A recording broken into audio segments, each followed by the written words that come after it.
আসসালামু আলাইকুম সবাইকে। আমি Mohammad Tahidul Islam Emon, MBBS fourth year, sir Salimullah medical college, Dhaka. তো আজকে আমরা 10 মিনিট স্কুল প্রি এডমিশনে আমরা ঘাসফড়িং পর্ব এবং ঘাসফড়িংয়ের প্রথম লেকচারে আমরা মেনলি ঘাসফড়িংয়ের দৈহিক গঠন নিয়ে আলোচনা করব। এখানে একটা কথা বলিনি, সেটা হচ্ছে যে তোমাদের যেহেতু সামনে এইচএসসি পরীক্ষা ডিসেম্বরে, সেহেতু আমি এমনভাবে পড়াবো যেন তোমাদের এডমিশনের পাশাপাশি একাডেমিকের প্রিপারেশানটাও হয়ে যায়। তো এখানে অনেক স্টুডেন্ট ছিলা যারা রিসেন্টলি ইনএক্টিভ হয়ে গেছো, যাতে ঠিক আছে আমাদের এটা এডমিশনের পড়া, সো আমরা এখানের ক্লাসগুলো করবো না, আমরা আগে এইচএসসি দিব তারপরে এডমিশনের পড়া করবো। তাদেরকে বলবো যে তোমরা এই ক্লাসগুলো করো, কারণ এই ক্লাসগুলো তোমার একাডেমিক এবং অ্যাডমিশন দুইটার ক্ষেত্রেই কাজে দিবে। ঠিক আছে। আরেকটা হচ্ছে যে আমি হয়তো তোমাদের 10 মিনিট স্কুলের এইখানের প্রি মেডিকেল অ্যাডমিশনের প্রথম আমাকে দেখতেছো ইনস্ট্রাক্টর হিসেবে। যারা আগে আমার ক্লাস করছো তারা এই জিনিসটা অন্তত জানো যে আমার ক্লাসে যদি প্রথম ক্লাসটা না করো তাহলে সেকেন্ড ক্লাস তুমি বুঝবা না, সেকেন্ড ক্লাস না করলে থার্ড ক্লাস বুঝবা না। সো আমার ক্লাসে তোমার ধারাবাহিকতা রাখাটা খুব গুরুত্বপূর্ণ এবং সেখানে শুরু থেকে শেষ পর্যন্ত ধৈর্য ধরে দেখাটা গুরুত্বপূর্ণ। যদি সেরকমভাবে দেখতে পারো তাহলে অবশ্যই আমি সেটা তোমাকে এনশিওর করবো যে তোমার বইটা কোনো রকমই মুখস্থ করতে হবে না, তুমি জাস্ট একটা রিভাইজ দিবা, একটা রিভাইজ। ঠিক আছে, জাস্ট এতটুকুই যথেষ্ট। তো তোমরা তোমাদের সব ফ্রেন্ডদের মেনশন দিয়ে দাও, আমি আস্তে আস্তে পড়ানো শুরু করে দিব। তো আজকে আমাদের পড়া হচ্ছে ঘাসফড়িং। আজকে আমাদের পড়া হচ্ছে কি ঘাসফড়িং। এখন ঘাসফড়িং হচ্ছে ইনিশিয়াল, যদি এটার পরিচয় দিতে চাই, ঘাসফড়িং হচ্ছে তোমার আর্থ্রোপোডা পর্বের একটা প্রাণী এবং এটার যেই শ্রেণী সেটা হচ্ছে ইনসেক্টা বা পতঙ্গ। এখন ইনসেক্টা বা পতঙ্গ, অর্থাৎ ঘাসফড়িংকে ইনসেক্টা বা পতঙ্গ বলার কয়েকটা কারণ আছে। এটার প্রথম কারণ হচ্ছে যে ঘাসফড়িংয়ের দেহকে আমরা তিনটা ভাগে ভাগ করতে পারি। একটা হচ্ছে হেড বা মস্তক, আরেকটা হচ্ছে থোরাক্স বা বক্ষ, আরেকটা হচ্ছে অ্যাবডোমেন। এইটা একটা কন্ডিশন যে দেহ তিনটা খণ্ডে বিভক্ত, একটা হচ্ছে মস্তক, একটা হচ্ছে বক্ষ, একটা হচ্ছে উদর। অর্থাৎ একটা হচ্ছে হেড, একটা হচ্ছে থোরাক্স এবং একটা হচ্ছে কি অ্যাবডোমেন। তার পাশাপাশি এই যেই ঘাসফড়িংটা আছে সেই ঘাসফড়িংয়ের যে পা আছে সেই পা থেকে 3 জোড়া, দ্যাট মিনস লেগ হচ্ছে তোমার 3 পেয়ার্স।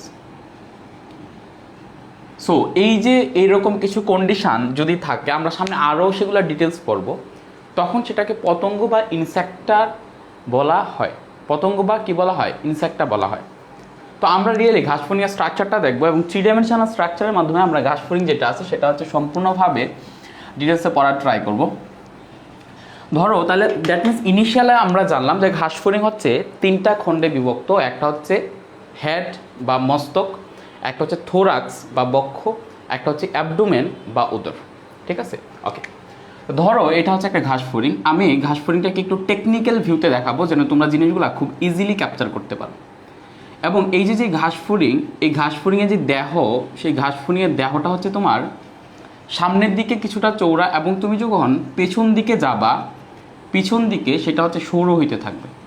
তাহলে দেখো এখানে আমাদের হাতে যে ঘাসফড়িংটা আছে, আমরা যে ঘাসফড়িংটা দেখতে পারতেছি এখানে, সেই ঘাসফড়িংটার সামনের দিকের যে অংশটা আছে সেই সামনের দিকের অংশটা হচ্ছে চৌড়া এবং আমরা পিছনের দিকে যত যাব ততটা হচ্ছে তোমার কি সেটা সরু হইতে থাকবে। এবং এইটার দেহটা হচ্ছে নর্মালি বেলনাকার, যদি আমি চতুর্ভুজাকৃতির টাইপের দেখাচ্ছি, এবং এইটার হচ্ছে দ্বিপার্শ্বীয় প্রতিসম, অর্থাৎ আমি যদি এই বরাবর একটা লাইন টানি তখন সেই লাইন বরাবর আমি দুই পাশে সেম জিনিস পাবো, অর্থাৎ সেটাকে বলা হয় দ্বিপার্শ্বীয় প্রতিসম। এবং প্রথমে আমি একটা কথা বলে নিছি যে ঘাসফড়িংয়ের যে দেহ আছে সেই ঘাসফড়িংয়ের দেহকে আমরা তিনটা খণ্ডে ভাগ করতে পারি। অর্থাৎ একটা হচ্ছে তোমার মস্তক এবং তারপরে আরেকটা হচ্ছে তোমার বক্ষ, এবং তারপরের যে পর্শনটা আছে সেটাকে বলা হবে তোমার উদর। তো ইনিশিয়ালি আমরা এখানে যে মস্তক আছে সেই মস্তক নিয়ে জানবো। ইনিশিয়ালি আমরা কোনটা নিয়ে জানবো? ইনিশিয়ালি আমরা জানবো মস্তক নিয়ে। তো ঘাসফড়িংয়ের যে মস্তক আছে, ফার্স্ট কথা, সেই মস্তক বা মাথা যেটাকে আমাদের বাহির থেকে দেখে সেটাকে একটা খণ্ডে মনে হচ্ছে, সেটা রিয়েলি একটা খণ্ডে গঠিত না। যখন ভ্রূণ অবস্থায় থাকে, অর্থাৎ ঘাসফড়িংটা যখন একেবারে বাচ্চা অবস্থায় থাকে, মানে মায়ের পেটে থাকা অবস্থায়, এরা তো অ্যাকচুয়ালি ডিম পারে, সো মায়ের পেটে অবস্থায় না, আমি বললাম যে একেবারে যখন বাচ্চা অবস্থায় থাকে, মানে যখন তার জাইগোট ফর্মেশনের পর পরবর্তী যে কন্ডিশান, একটা কন্ডিশানে গিয়ে সেটাকে বলা হয় ভ্রূণ।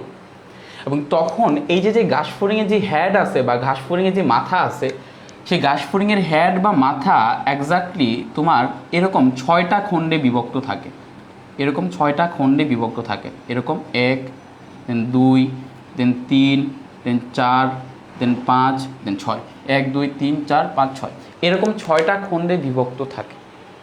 কিন্তু পরবর্তীতে ঘাসফড়িংটা যখন পূর্ণাঙ্গ অবস্থায় রূপান্তরিত হয়, ঘাসফড়িংটা যখন পূর্ণাঙ্গ অবস্থায় রূপান্তরিত হয় তখন আর এই 6টা খণ্ড খুব ক্লিয়ারলি দেখা যায় না। সো যখন সেটা পূর্ণাঙ্গ অবস্থা প্রাপ্ত হয় তখন বাহির থেকে আমরা যখন দেখব মাথাটাকে, সেই মাথাটাকে মনে হবে যে সেটা একটা খণ্ডে গঠিত, বাট রিয়েলি ভ্রূণ অবস্থায় সেটার 6টা খণ্ড ছিল। এটা শুধু মাথার ক্ষেত্রে এরকম হয়ে যায় যে খণ্ডগুলা একীভূত হয়ে যায়, কিন্তু বক্ষ এবং যে উদর, সেই বক্ষ এবং উদরের যে খণ্ডগুলা ভ্রূণ অবস্থায় যেগুলা জন্ম নেয়, সেই খণ্ডগুলা ঘাসফড়িংয়ের আজীবন থাকে। অর্থাৎ আমরা যদি বাহির থেকে পর্যবেক্ষণ করি তখন দেখব ঘাসফড়িংয়ের যে বক্ষ আছে, সেই ঘাসফড়িংয়ের বক্ষ তোমার 3টা খণ্ডে বিভক্ত, এবং ঘাসফড়িংয়ের যে উদর, সেই উদর আরও 11টা খণ্ডে বিভক্ত। ফার্স্ট কনসেপশন হচ্ছে এটা। ঘাসফড়িংয়ের যে মস্তকের যে খণ্ডগুলা ছিল সেই খণ্ডগুলা একীভূত হয়ে গেছে। সো আমি যখন সেটাকে পূর্ণাঙ্গ অবস্থায় দেখতেছি সেই ঘাসফড়িংটাকে, তখন পূর্ণাঙ্গ অবস্থার ঘাসফড়িং এক্স্যাক্টলি একটা খণ্ড বিশিষ্ট মনে হচ্ছে। পূর্ণাঙ্গ অবস্থার ঘাসফড়িং কয়টা খণ্ড বিশিষ্ট মনে হচ্ছে? একটা খণ্ড বিশিষ্ট মনে হচ্ছে।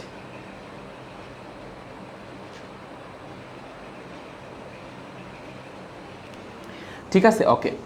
তো পূর্ণাঙ্গ অবস্থায় ঘাসফড়িং কয়টা এতে মনে হচ্ছে? একটা খণ্ডে। তো আমি যেটা বললাম, কিন্তু বক্ষ এবং উদরের যে খণ্ডগুলা, সেই খণ্ডগুলো একসাথে মিশে যায় না এবং সেগুলা খণ্ডায়িত আকারেই থেকে যায়। এখন এই যে ঘাসফড়িংয়ের যে মাথাটা আছে, সেই মাথাটার কিছু পার্টস আছে। আমরা অ্যাট ফার্স্ট ঘাসফড়িংয়ের যে মাথাটা আছে সেটাকে বলা হয়, বা ঘাসফড়িংয়ের যে মস্তক আছে সেটাকে বলা হয় হাইপোগন্যাথাস ধরনের। হোয়াট ডাজ ইট মিন হাইপোগন্যাথাস? তোমরা ফার্স্ট চ্যাপ্টারে পড়ে আসছো যে ভার্টিব্রাটাদের একটা বা করডাটাদের একটা শ্রেণীবিন্যাসের মধ্যে পড়ে আসছো একনাতা, আরেকটা পড়ে আসছো নেথোস্টোমাটা, নেথোস্টোমাটা। ঠিক আছে? সো এক নাথা এটার মানে কি বোঝায়? এ মিনস হচ্ছে অ্যাবসেন্স, নাথা মিনস হচ্ছে চোয়াল, আর নেথোস্টোমাটা মানে যেটা চোয়াল আছে। এখন ঘাসফড়িংয়ের মাথার যে চোয়ালটা থাকে, সেই চোয়ালটা থেকে মাথার নিচ দিকে, অর্থাৎ ঘাসফড়িংটার যদি আমি রিয়েল ভিউটা দেখাই, ঘাসফড়িংয়ের মাথার যদি আমি রিয়েল ভিউটা দেখাই, তাহলে ধরো এটা হচ্ছে একটা ঘাসফড়িং, এটা হচ্ছে একটা ঘাসফড়িং, এটা হচ্ছে একটা ঘাসফড়িং। সো এইটার ধরো এটা হচ্ছে মাথা, এটা হচ্ছে মাথা, এদিকে ধরো ব্রেইন আছে, এটা হচ্ছে মাথা।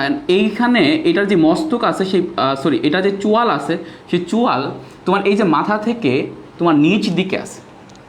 সো চোয়াল মিনস হচ্ছে ন্যাথাস বা নেথো। ঠিক আছে?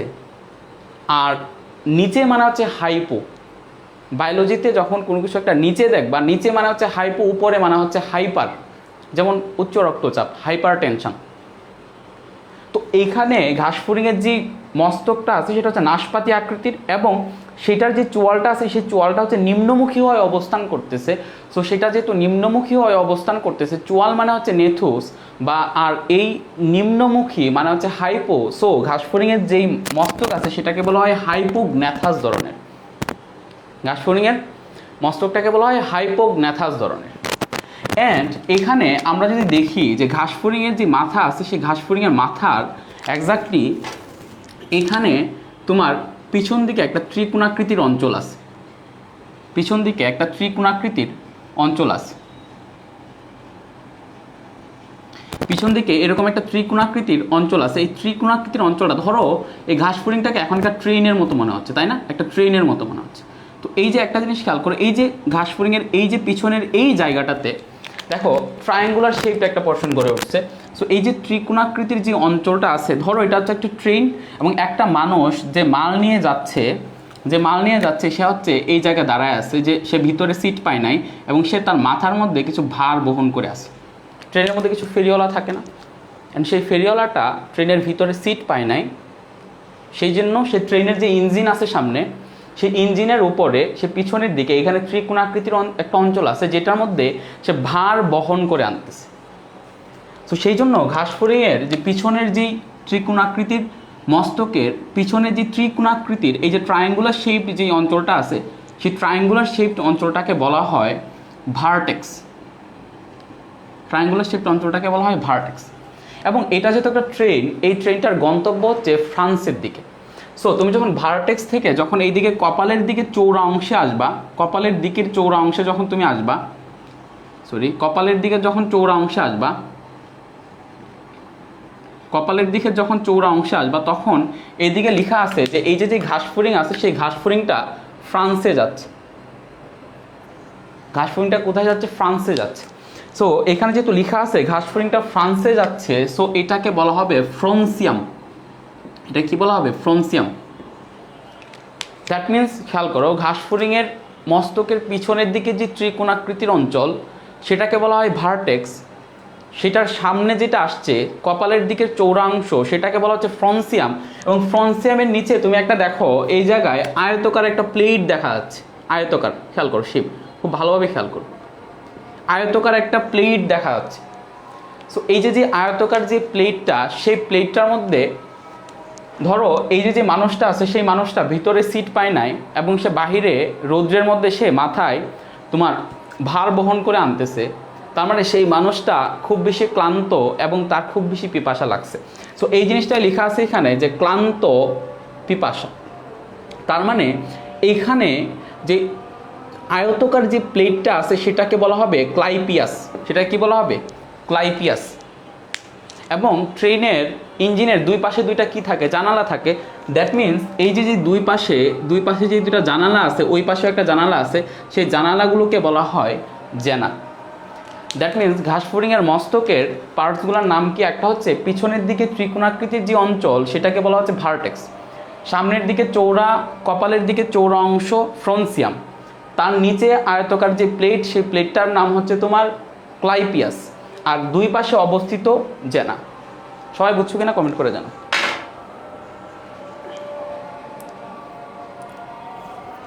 সবাই বুঝছো কিনা কমেন্ট করে জানো।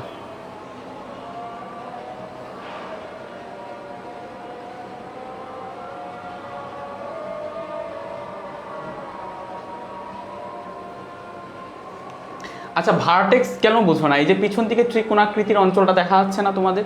আচ্ছা, আমি আইসোলেটেড করে দেখাচ্ছি। ওকে, ওয়েট, আইসোলেটেড করে দেখাচ্ছি ব্যাপারটা। খেয়াল করো, ধরো এটা হচ্ছে তার মাথাটা, ঠিক আছে?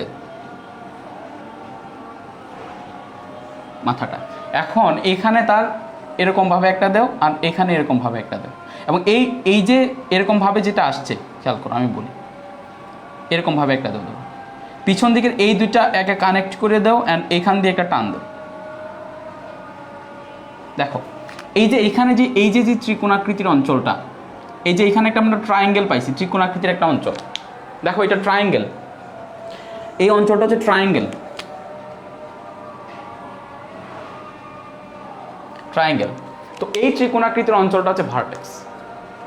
সবাই বুঝছো কিনা কমেন্ট করে জানাও।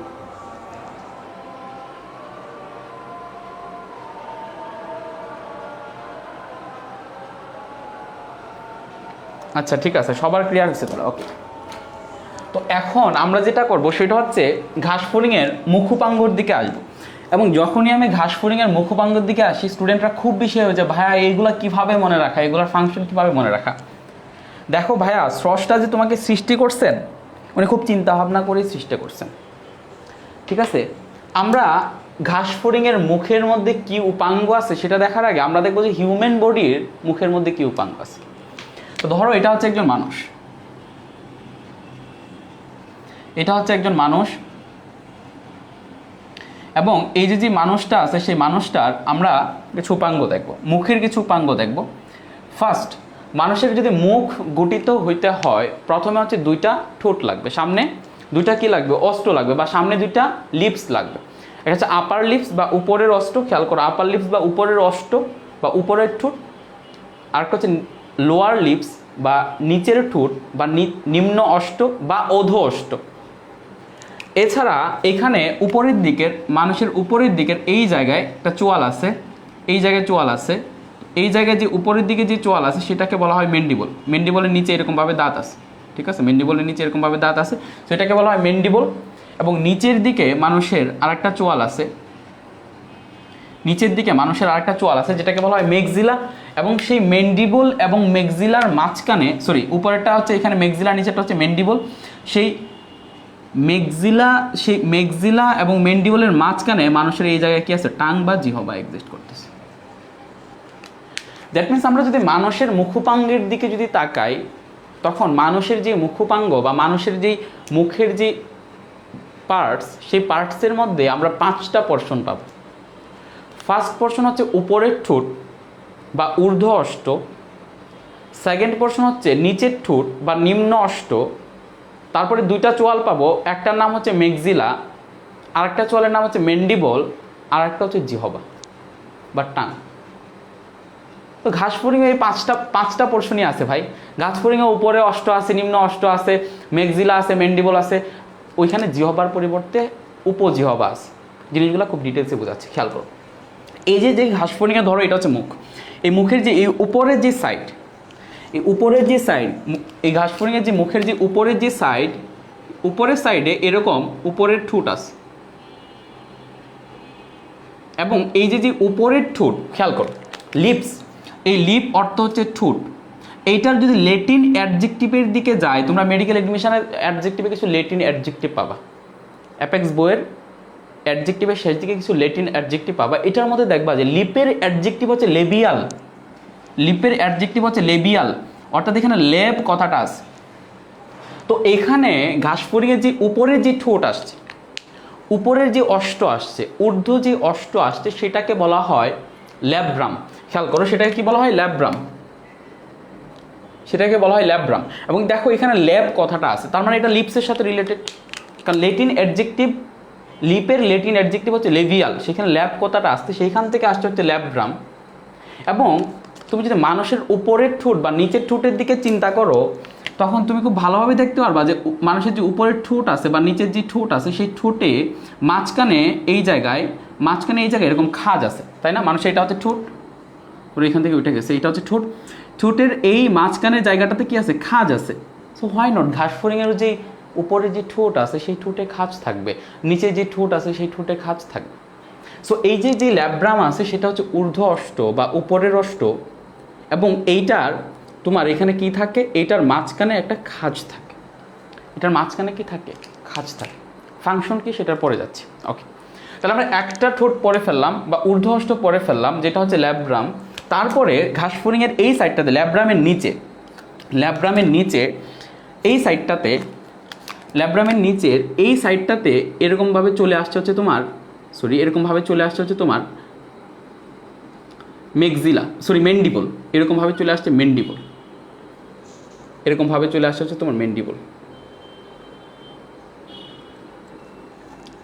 এবং মেন্ডিবলের এখানে তোমার দাঁত আছে, এরকমভাবে দাঁত আছে।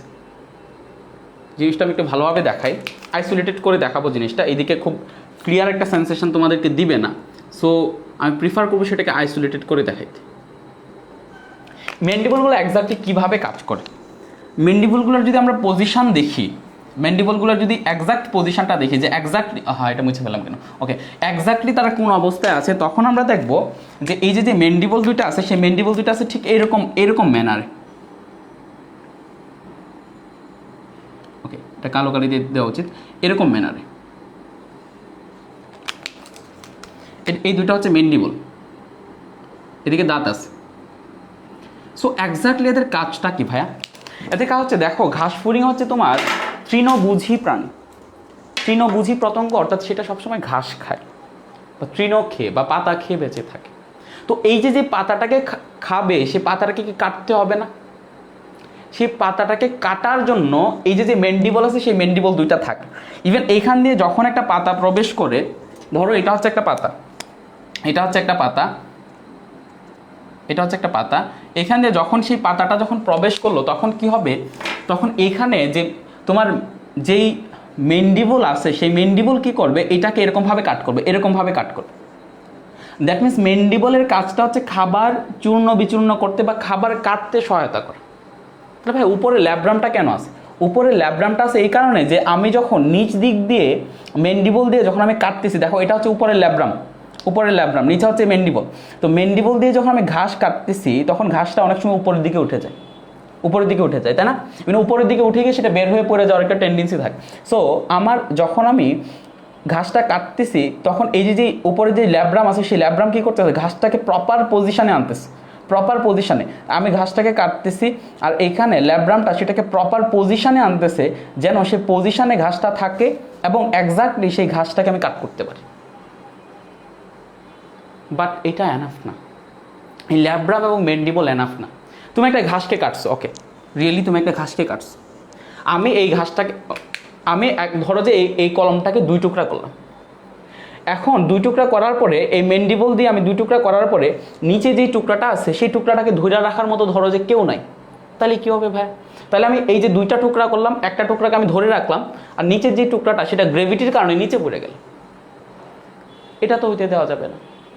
সো দ্যাটস ওয়াই ঘাসফড়িংয়ের এইখান থেকে, অর্থাৎ ঘাসফড়িংয়ের যেইখানে তোমার মেন্ডিবল আছে সেটার পিছন দিক থেকে মেক্সিলা ডেভেলপ করছে।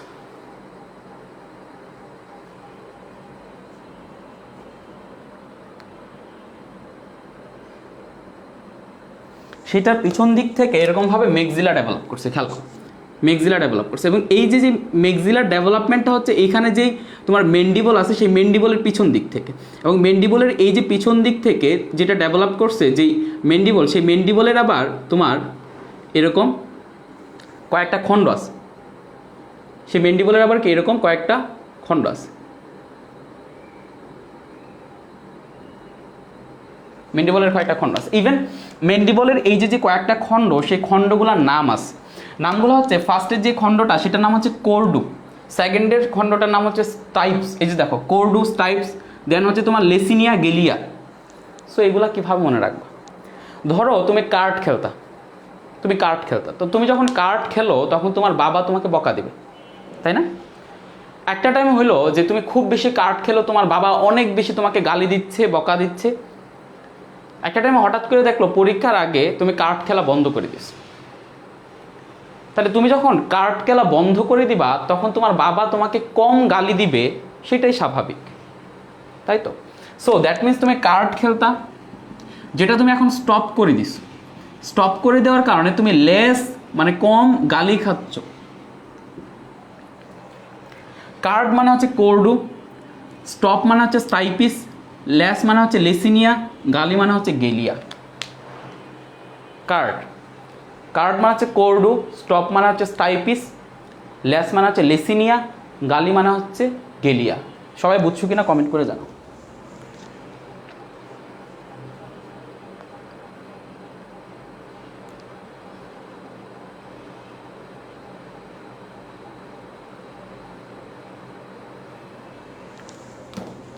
ঠিক আছে, তাহলে খেয়াল করো এইখানে তাহলে যেইটা ডেভেলপ করছে সেটা হচ্ছে মেক্সিলা। ইভেন এই মেক্সিলা থেকে খেয়াল করো, ধরো এটা হচ্ছে মেক্সিলা, এবং মেক্সিলার কোরডু, দেন স্টাইপস, দেন লেসিনিয়া, দেন গেলিয়া। ঠিক আছে, তো এইখান থেকে যেটা হইলো সেটা হচ্ছে এইখান থেকে এরকমভাবে দাঁত আছে, মেক্সিলাতে এরকমভাবে দাঁত আছে। সো এটার সুবিধাটা কি? ইভেন এটা কোন পজিশনে থাকে আমি বোঝাচ্ছি তোমাকে। ধরো এখান থেকে আসলে এরকম একটা খণ্ড, দেন এরকম একটা খণ্ড, দেন এরকম একটা খণ্ড, দেন এরকম একটা খণ্ড। এবং এইখানে যে মেক্সিলাগুলো যেগুলো আছে সেই মেক্সিলার এই যে লেসিনিয়া থেকে এরকমভাবে একটা পাল্প ডেভেলপ করছে। পাল্প জিনিসটাকে আমি বোঝাচ্ছি, এরকম 3 খণ্ডের একটা পাল্প ডেভেলপ করছে। যে পাল্পটাকে বলা হয়, যেহেতু এটা মেক্সিলা থেকে আসছে সেহেতু সেটাকে বলা হয় মেক্সিলারি পাল্প, সেটাকে কি বলা হয়? মেক্সিলারি পাল্প। মেক্সিলারি পাল্পের কাজটাকে সেটাতে আমি পরে যাব, বাট এইখানে এক্স্যাক্টলি এই মেক্সিলার কাজটাকে সেটা একটু দেখাবো। মেক্সিলার কাজটা এই যে আমি বলতেছিলাম যে উপরে যে আমার যে এই যে মেন্ডিবল ছিল, সেই মেন্ডিবলটা যখন ঘাসকে কাটতে থাকতো তখন যখন আমি 2টা টুকরা করে ফেললাম ঘাসটাকে, তখন সেইখানের এক টুকরা ঘাস নিচে পড়ে যাওয়ার টেন্ডেন্সি থাকতো। সো এক্স্যাক্টলি মেক্সিলা কী করে নিচ দিক থেকে ঘাসটাকে এভাবে ধরে, মেক্সিলা নিচ দিক থেকে ঘাসটাকে এভাবে ধরে। তার উপরে যে মেন্ডিবল থাকে সেই মেন্ডিবল ঘাসটাকে কাটে, অ্যান্ড উপরের দিকে যে ল্যাব্রাম আছে সেই ল্যাব্রাম হচ্ছে এটাকে সাপোর্ট দেয়। তার মানে এখানে আমি যে ঘাসটাকে যেটাকে কাটতেছি সেই ঘাসটা পড়ে যাওয়ার চান্স পাচ্ছে না, অর্থাৎ ঘাসটাকে পড়ে যাওয়া থেকে রোধ করে কে? মেক্সিলা। অর্থাৎ মেক্সিলা খাদ্যবস্তুর হরণ প্রতিরোধ করে। খাদ্যবস্তুর হরণ প্রতিরোধ করা মানে খাদ্যবস্তুটা পড়ে যাওয়া থেকে রক্ষা করা। এতটুকু বুঝছো কিনা কমেন্ট করে জানাও। এতটুকু বুঝছো কিনা কমেন্ট করে জানাও।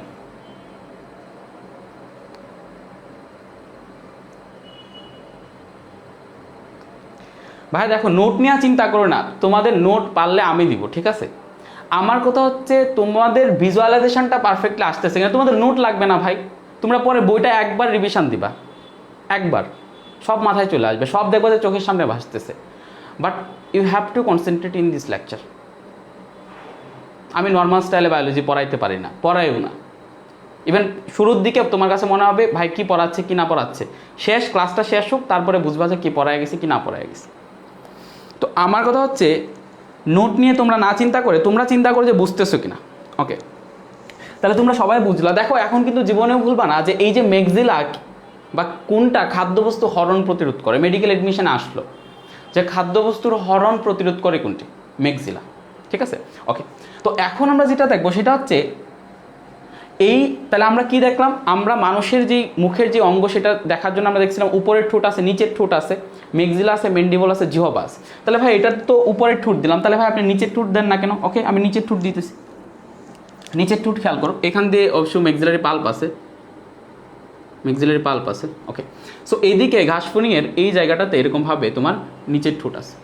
এবং মানুষেরও তুমি যদি নিচের ঠোঁটের দিকে চিন্তা করো তখন মানুষেরও কি নিচের ঠোঁটে এরকম খাজ আছে না ভাইয়া? নিচের ঠোঁটে এরকম খাজ আছে না?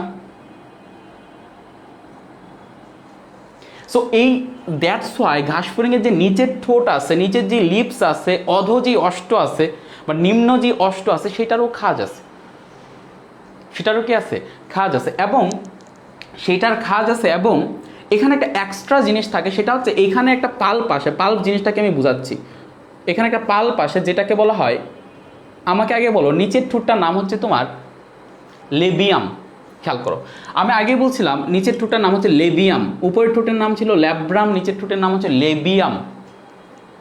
এক্স্যাক্টলি আমি আগে বলতেছিলাম যে লিপস বা ঠোঁট, এটা ল্যাটিন অ্যাডজেক্টিভ হচ্ছে লেবিয়াল। দেখো এখানেও ল্যাব কথাটা আছে, লেবিয়াম। এবং এইখান দিয়ে যে পাল্পটা আসছে সেই পাল্পটাকে বলা হয় লেবিয়াল পাল্প। সেটাকে কি বলা হয়? Labial pulp. সেটাকে কি বলা হয়? Labial pulp. এখন আমার কোশ্চেন হচ্ছে ভাইয়া এই পাল্পটার কাজটা কি? এই পাল্পটার কাজটা কি? যে এখানে মেক্সিলাতেও পাল্প দেখতেছি, আবার এখানে যে নিচের যে ঠোঁট আছে সেই নিচের ঠোঁটেও আমি বা লেবিয়ামে আমি পাল্প দেখতেছি। What is the function of this pulp? দেখো তুমি যখন খাবার খাও তখন তোমার খাবারের একটা বাছাই প্রক্রিয়া আছে, যে আমি এই খাবারটা খাবো, এই খাবারটা খাবো না, ওই খাবারটা খাবো বা ওই খাবারটা খাবো না। খাবারের এরকম তোমার একটা বাছাই প্রক্রিয়া আছে। তো ঘাসফড়িংও কিছু স্পেসিফিক ঘাস সে খায়, আবার কিছু স্পেসিফিক ঘাস সে খায় না। এই জিনিসটা নির্বাচন করতে হয়, এবং এই জিনিসটা তখনই নির্বাচন করতে হয় যখন এই জিনিসটা খাবার মুখের ভিতরে যাওয়ার আগেই নির্বাচনটা করতে হয়। তুমি ধরো আম খাও না, তুমি কি আম মুখে দেওয়ার পরে তুমি নির্বাচন করবা যে আমি আম খাই না, নাকি আগে থেকেই তুমি নির্বাচন করবা যে ভাই আমি আম খাই না, আমাকে আম দিও না?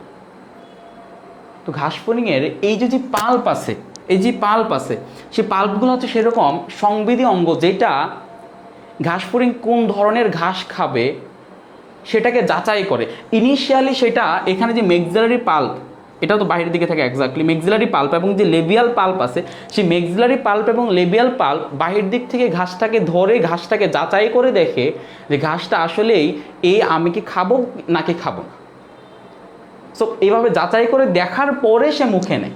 সো এক্স্যাক্টলি এই যে পাল্পটা আছে সেই পাল্পটা হচ্ছে তোমার কি অঙ্গ? সংবেদী অঙ্গ, যারা ঘাসফড়িংকে উপযুক্ত খাদ্য নির্বাচনে সহায়তা করতেছে। যারা ঘাসফড়িংটাকে কী করতেছে? উপযুক্ত খাদ্য নির্বাচনে সহায়তা করতেছে। এবং এই যে লেবিয়াম আছে সেই লেবিয়ামকে এক্স্যাক্টলি আমরা দুইটা ভাগে ভাগ করতে পারি। এই যে এতটুকু পোরশন হচ্ছে একটা ভাগ, এতটুকু পোরশন হচ্ছে একটা ভাগ, যেটাকে বলা হয় মেন্টাম, যেটাকে বলা হয় কি মেন্টাম, এবং এই যে এতটুকু পর্শন যেটাকে বলা হয় সাবমেন্টাম, অর্থাৎ মেন্টামের নিচে, সেটাকে বলা হয় সাবমেন্টাম এক্স্যাক্ট। এবং এখানে যেটা হয় সেটা হচ্ছে এই যে যেই এক্স্যাক্টলি লিগ্যাল পাল্পগুলো এখান থেকে বের হয়ে আসে মেন্টামের কোণা থেকে, মেন্টামের কোণা থেকে, ওকে, এখান থেকে মেন্টামের কোণা থেকে, মেন্টামের কোণা থেকে। ইভেন এখানে যেটা হয় যে আমি কি বলতেছিলাম, দেখো আমাদের 5টা কম্পোনেন্ট আমরা মুখে দেখতেছিলাম, উপরের ঠোঁট, নিচের ঠোঁট, মেক্সিলা, মেন্ডিবল, একটা জিহবা দেখতেছিলাম।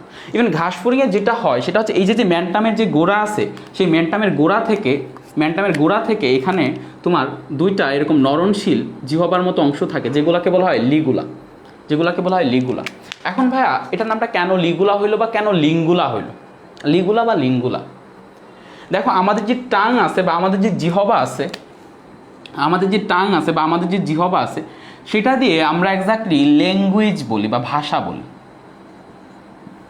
সো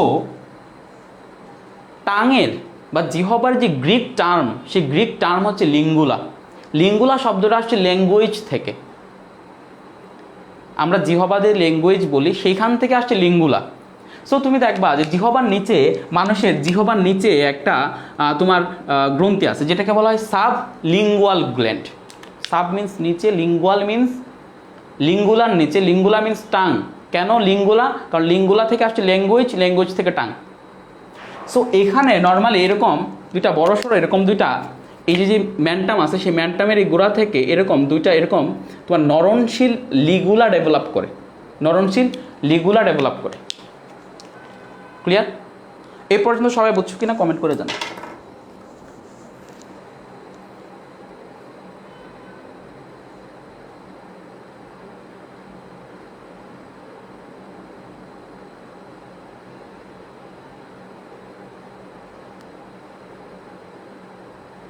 এই পর্যন্ত সবাই বুঝছো কিনা কমেন্ট করে জানাও।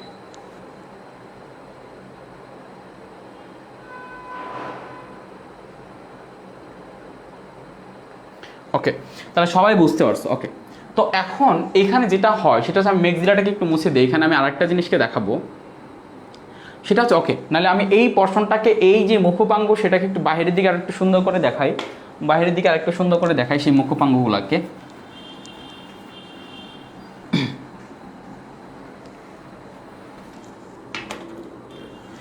খেয়াল করো, ধরো এটা হচ্ছে ঘাসফড়িংয়ের মুখোপাঙ্গ। ওকে, তো এখানে আমরা যেটা পাইলাম, উপরের দিকে পাইলাম হচ্ছে তোমার লেভিয়াম, উপরের দিকে পাইলাম হচ্ছে কি ল্যাব্রাম, ল্যাব্রাম। তারপরে যেটা পাইছি সেটা হচ্ছে কি, মেক্সিলা, মেন্ডিবল।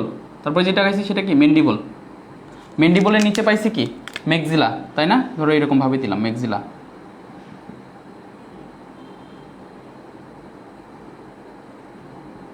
ওকে, তার নিচে এখানে পাইছে হচ্ছে তোমার লেভিয়াম।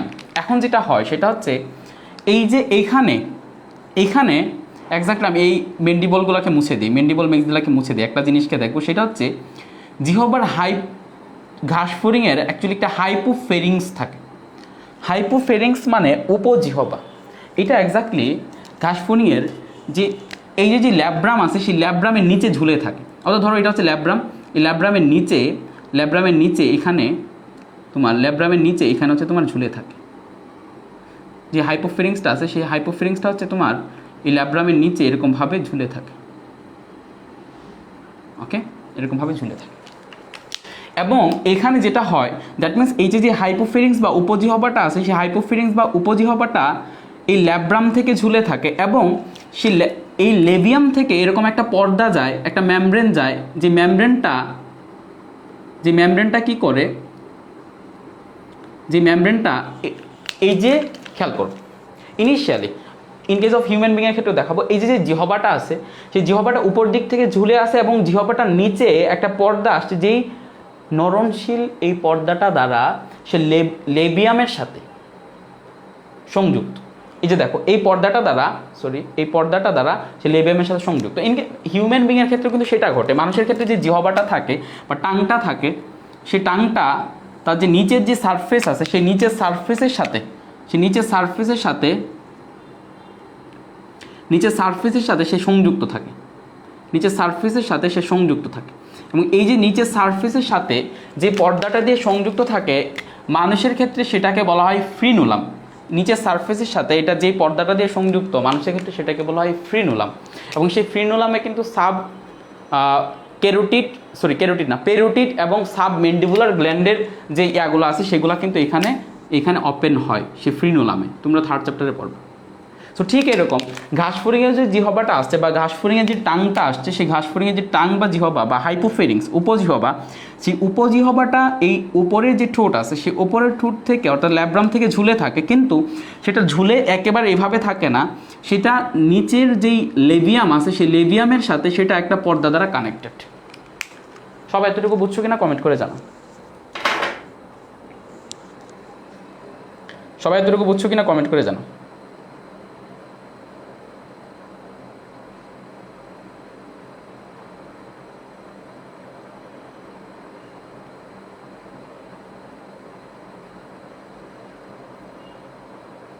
সবাই এতটুকু বুঝছো কিনা কমেন্ট করে জানাও। তাহলে আমাদের এই মাথা এবং মুখোপাঙ্গ সব শেষ, আমরা চলে যাব হচ্ছে বক্ষে, ঘাসফড়িংয়ের বক্ষে চলে যাব, ঘাসফড়িংয়ের হৃদয়ে চলে যাব। ঠিক আছে, সবাই এতটুকু বুঝছো কিনা কমেন্ট করে জানাও।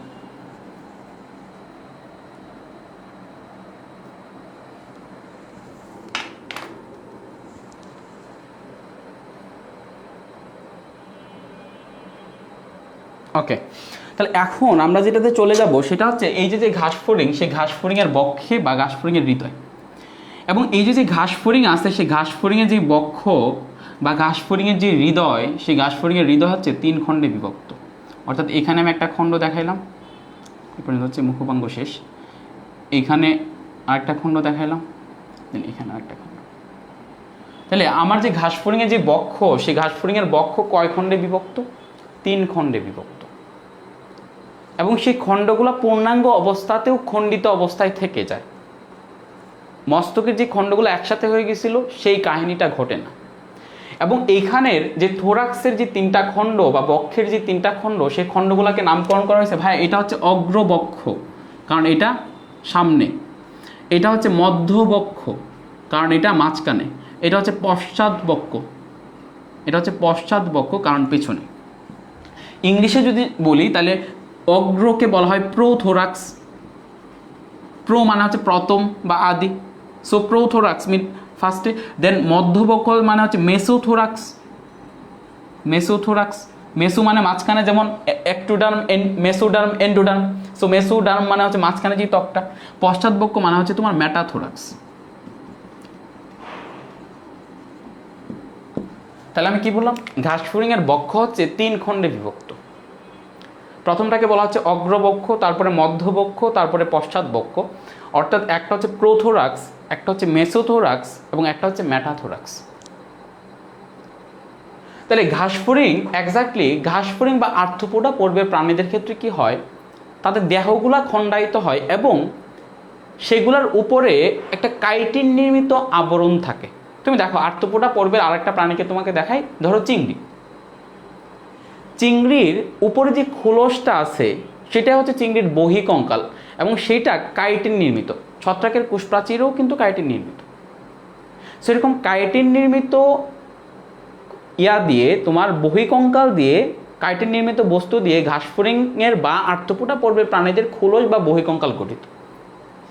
ইভেন যেটা হয় সেটা হচ্ছে এই যে ধরো ঘাসফড়িংয়ের বক্ষে এটার উপরে, তাহলে উপরে এবং নিচ দিকে অর্থাৎ সব দিকে এরকম ঘাসফড়িংয়ের এরকম বহিকঙ্কাল আছে বা কাইটিন নির্মিত খোলস আছে।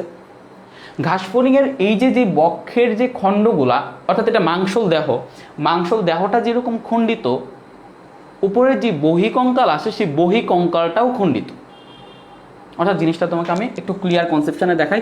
সেটার জন্য আমি ঘাসফড়িংটার মাথাটা এই বরাবর কেটে ফেলবো, অর্থাৎ এই বরাবর ঘাসফড়িংটাকে কাটবো এবং এটাকে সামনে দিক থেকে দেখবো। ঠিক আছে, সামনের দিক থেকে দেখবো এক্স্যাক্টলি কীরকম দেখা যায়। ধরো এইটা হচ্ছে ঘাসফড়িংয়ের বক্ষের এই জায়গাটা, আমি এই জায়গাটা কাটতেছি, মাথাটা কাটতেছি। সো মাথাটা কাটার পরে আমি পাচ্ছি হচ্ছে তোমার এই যে দেখো, একটু নিচে দিই। ওকে, এই জায়গাটা একটু মুছে দিই।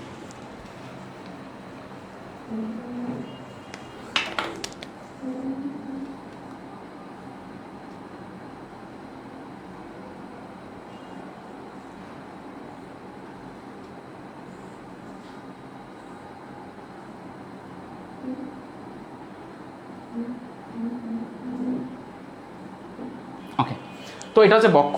ইভেন বক্ষের যে মাংস, সেই মাংসটা কি এরকমভাবে খণ্ডিত, বক্ষের মাংসটা হচ্ছে এরকমভাবে খণ্ডিত। 3টা খণ্ড দিই।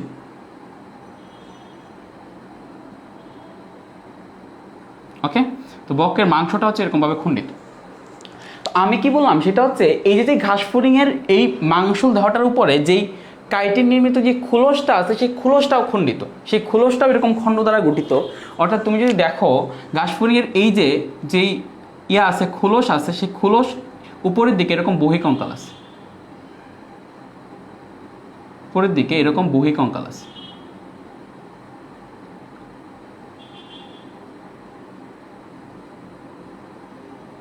উপরের দিকে এরকম কি আছে, বহিকঙ্কাল আছে। ইভেন এই যে খোলসগুলো আছে, সেই খোলসগুলোও কি এরকমভাবে খণ্ডিত, এরকমভাবে কাইটিন নির্মিত যে খোলসটা আসছে ঘাসফড়িংয়ে, সেই খোলসটা এরকমভাবে খণ্ডিত।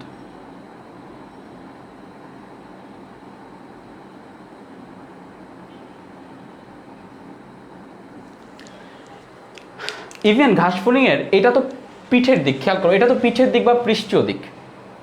পৃষ্ঠীয় দিকে যেরকম এরকম খোলসের খণ্ড আছে, শুধুমাত্র পৃষ্ঠীয় দিক না, এটার অঙ্কীয় দিক অর্থাৎ বুকের দিকে বা পেটের দিকেও সেটার এরকম তোমার ইয়াস, অঙ্কীয় দিকেও এরকম তোমার কি আছে, এরকম ঘাসফড়িংয়ের খণ্ড আছে।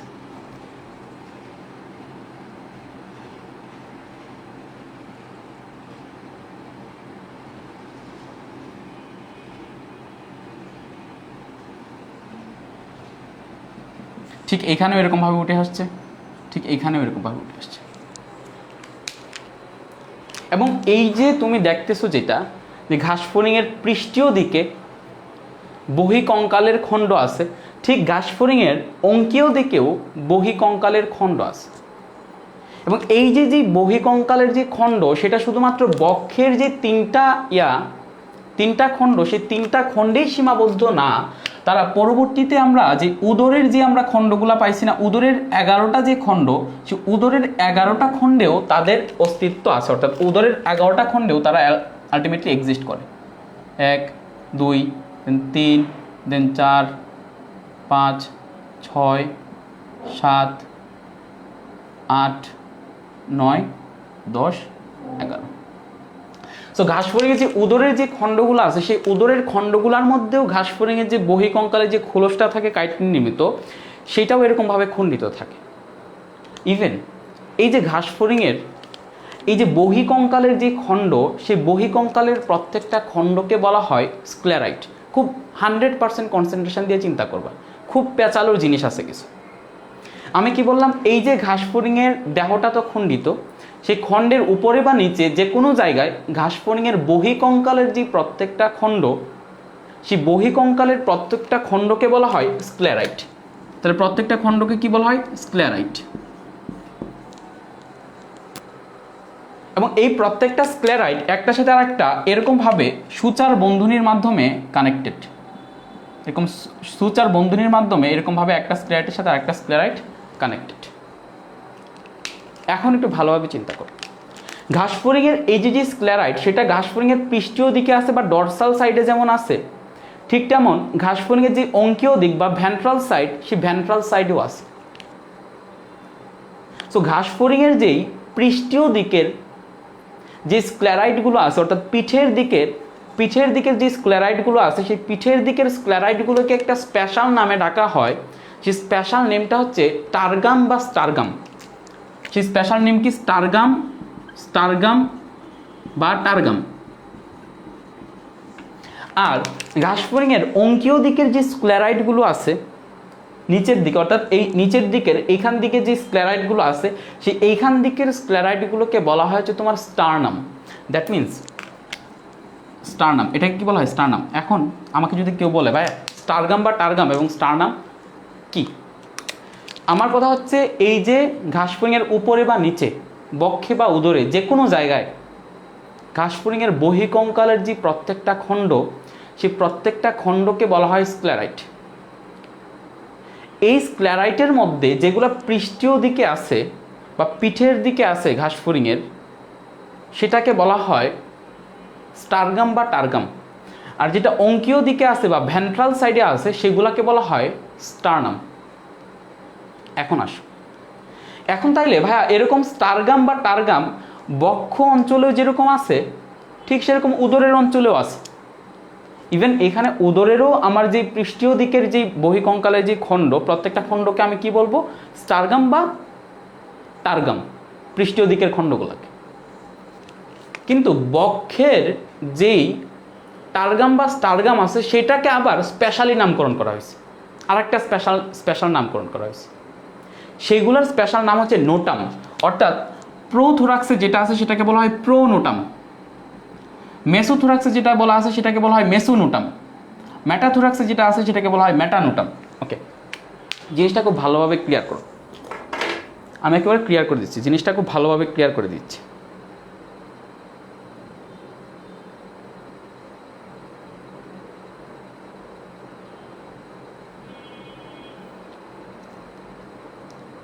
আমি খুব ভালোভাবে ক্লিয়ার করে দিচ্ছি। সেটা হচ্ছে কি, ফার্স্টে আমি কি বললাম যে ঘাসফড়িংয়ের সারা দেহে এরকমভাবে খণ্ড আছে এবং প্রত্যেকটা খণ্ডকে কাভার করে এরকম ঘাসফড়িংয়ের খোলসের খণ্ড আছে। সো এই যে ঘাসফড়িং যে খোলসের বা বহিকঙ্কালের যে খণ্ড, সেই প্রত্যেকটা খণ্ডকে বলা হয় স্ক্লেরাইট।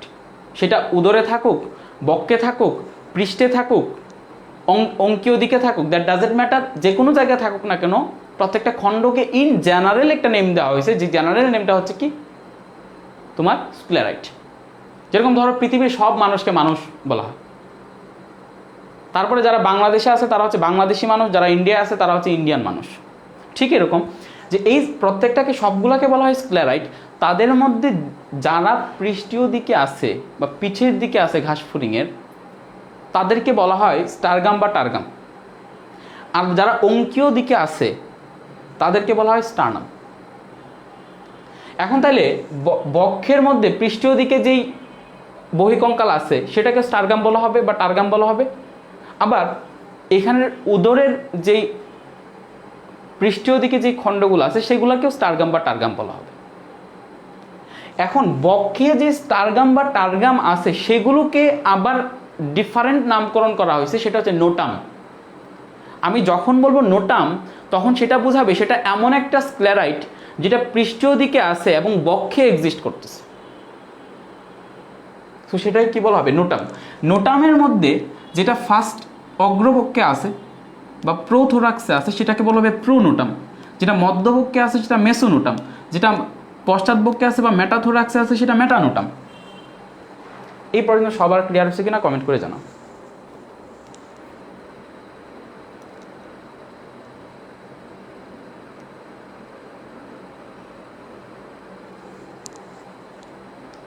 এই পর্যন্ত সবাই বুঝতে পারছো কিনা কমেন্ট করে জানাও। আমি কি বললাম? ঘাসফড়িংয়ের বক্ষে, উদরে, উপরে, নিচে যে কোনো জায়গায় খোলসের খণ্ড থাকুক সেই খণ্ডকে স্ক্লেরাইট বলা হবে। সেগুলোর মধ্যে যেগুলো পৃষ্ঠীয় দিকে আছে বা পিঠের দিকে আছে সেগুলোকে বলা হবে স্টারগাম বা টারগাম, যেগুলো অঙ্কীয় দিকে আছে সেগুলোকে বলা হবে স্টার্নাম। ঠিক আছে? বক্ষের যে স্টারগাম বা টারগাম আছে সেগুলোকে আবার নামকরণ করা হয়েছে স্পেশালি, সেটা হচ্ছে নোটাম। অগ্রবক্ষে বা প্রোথোরাক্সে যেটা আছে সেটা প্রোনোটাম, মধ্যবক্ষে বা মেসোথোরাক্সে যেটা আছে সেটা মেসোনোটাম, যেটা পশ্চাৎবক্ষে বা মেটাথোরাক্সে যেটা আছে সেটা মেটানোটাম। সবাই বুঝছো কিনা কমেন্ট করে জানাও।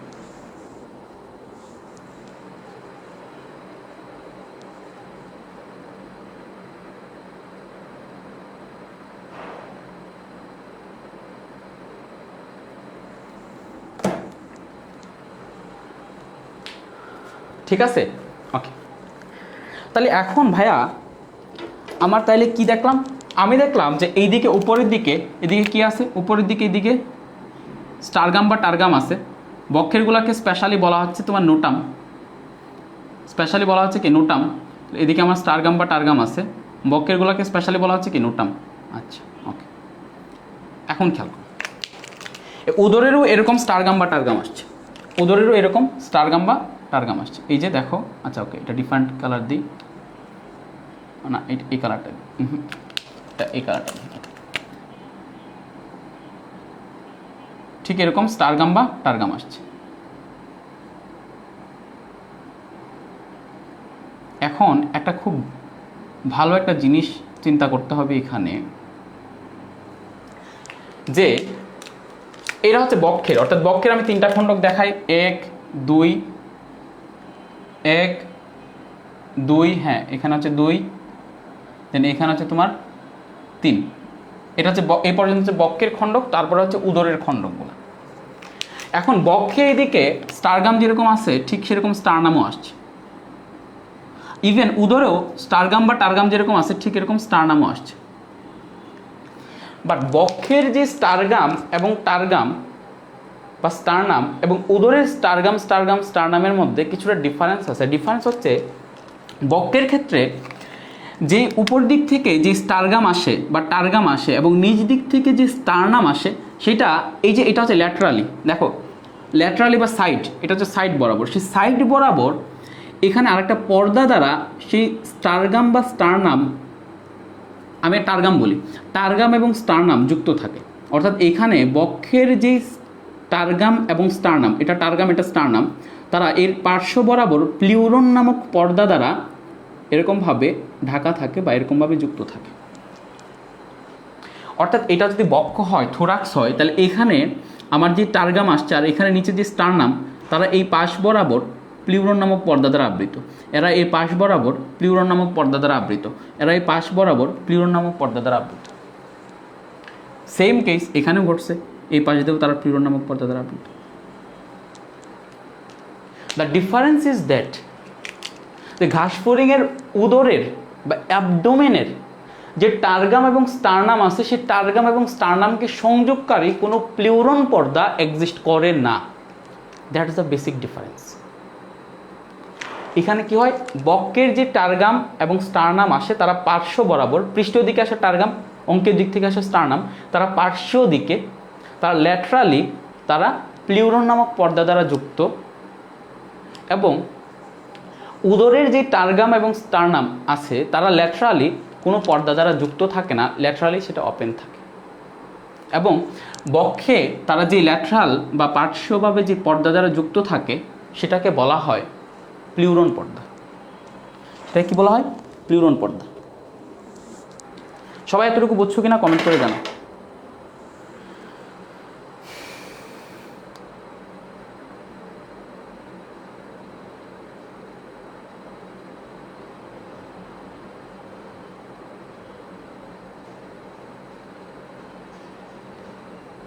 আমি মনে চাচ্ছি এটা ঘাসফড়িং নাকি ট্রেন কিছু তো বুঝতেছি না। তোমার ঘাসফড়িং নাকি ট্রেন কিছু বোঝার দরকার নাই, তোমার আমার কথা হচ্ছে যে তুমি ঘাসফড়িং জিনিসটা কি সেটা বুঝতেছো কিনা, ক্লিয়ারলি বুঝতেছো কিনা, সেটা হচ্ছে মেইন কথা, যে তুমি ক্লিয়ারলি জিনিসটা বুঝতেছো কিনা।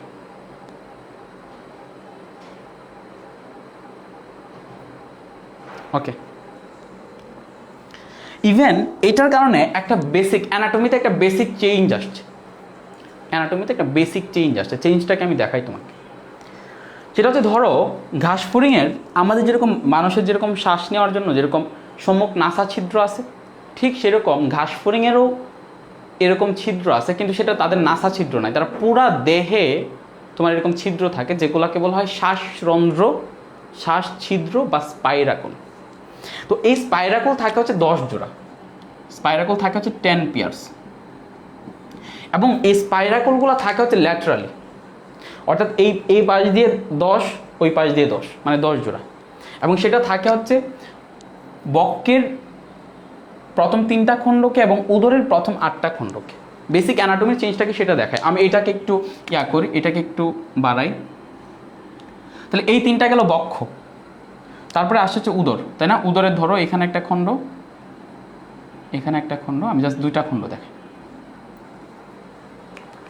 তো উদরের এইখানে যেটা হয়েছে সেটা হচ্ছে উদরের এখানে তোমার উপরের দিকে টারগাম আসছে, উপরের দিকে টারগাম আসছে, আর নিচ দিক থেকে স্টারনাম আসছে। উদরের এইখানেও উপরের দিক থেকে উপরের দিক থেকে এরকমভাবে টারগাম আসছে, নিচ দিক থেকে এরকমভাবে তোমার স্টারনাম গেছে। বেসিক ডিফারেন্সটা আগেই বলছি যে বক্ষের ক্ষেত্রে এইখানে পার্শ্বভাবে তোমার প্লিউরন পর্দা থাকে টারগাম এবং স্টারনামের মাঝখানে, কিন্তু উদরের যে টার্গাম এবং স্টার্নামের মাঝখানে পার্শ্বীয়ভাবে কোনো প্লিউরন পর্দা থাকে না। এবং আমি বললাম যে ঘাস ফড়িংয়ে 10 জোড়া শ্বাসরন্ধ্র থাকে, তার মধ্যে 2 জোড়া থাকে হচ্ছে বক্ষে এবং বাকি 8 জোড়া থাকে উদরে। এবং উদরের যে শ্বাসরন্ধ্রগুলো থাকে সেই শ্বাসরন্ধ্রগুলা থাকে এক্স্যাক্টলি এই প্রতিটা খণ্ডকে, অর্থাৎ এই একটা খণ্ডক, এটা হচ্ছে উদরের 1 নম্বর খণ্ডক, এটা হচ্ছে উদরের 2 নম্বর খণ্ডক। এই খণ্ডকের এই যে টার্গাম আছে এবং এই যে স্টার্নাম আছে, সেই টার্গাম এবং স্টার্নামের মাঝখানে এদিকে শ্বাসরন্ধ্র আছে। এটা ওই পাশেও সত্য। অর্থাৎ ঠিক এরকম 1 থেকে যে 8, এই 1 থেকে 8ম, প্রথম থেকে 8ম খণ্ডকে এরকম শ্বাসরন্ধ্র আছে। এবং কয় জোড়া শ্বাসরন্ধ্র হবে? তাহলে 8 জোড়া, কারণ এই পাশ দিয়ে 8 জোড়া 8টা হবে, ওই পাশ দিয়ে 8টা হবে, 8 জোড়া। কিন্তু ঘাস ফড়িংয়ের যে বক্ষের যে স্পাইরাকল বা বক্ষের যে শ্বাসরন্ধ্রগুলো আছে, সেই বক্ষের স্পাইরাকল এবং শ্বাসরন্ধ্রগুলো প্রতিটা খণ্ডকে থাকে না। তারা প্রতিটা খণ্ডকের এইখানে যেরকম স্টারগাম এবং স্টার্নাম আছে, সেই স্টারগাম এবং স্টার্নামের মাঝখানে থাকে না, তারা থাকে হচ্ছে 2টা খণ্ডকের মাঝখানে। অর্থাৎ তাদের পজিশনটা হচ্ছে এক্স্যাক্টলি এই জায়গাতে। দেখো, এটা হচ্ছে বক্ষের 1 নম্বর খণ্ডক, এটা বক্ষের 2 নম্বর খণ্ডক, এটা বক্ষের 3 নম্বর খণ্ডক। প্রথম জোড়া যে শ্বাসরন্ধ্র থাকে, সেই প্রথম জোড়া শ্বাসরন্ধ্র থাকে এক্স্যাক্টলি এখানে যে প্রথম খণ্ডক এবং দ্বিতীয় খণ্ডক, সেই প্রথম খণ্ডক এবং দ্বিতীয় খণ্ডকের মাঝখানে এইখানে। এবং এইখানে সেকেন্ড পেয়ার্স যে শ্বাসরন্ধ্র থাকে সেটা থাকে দ্বিতীয় এবং তৃতীয় যে খণ্ডক আছে, সেই দ্বিতীয় এবং তৃতীয় খণ্ডকের এই মাঝখানে। নাও মাই কোয়েশ্চেন ইজ দ্যাট এখানে যে বক্ষের যে শ্বাসরন্ধ্রগুলো থাকে তারা কেন 2টা খণ্ডকের মাঝখানে থাকে?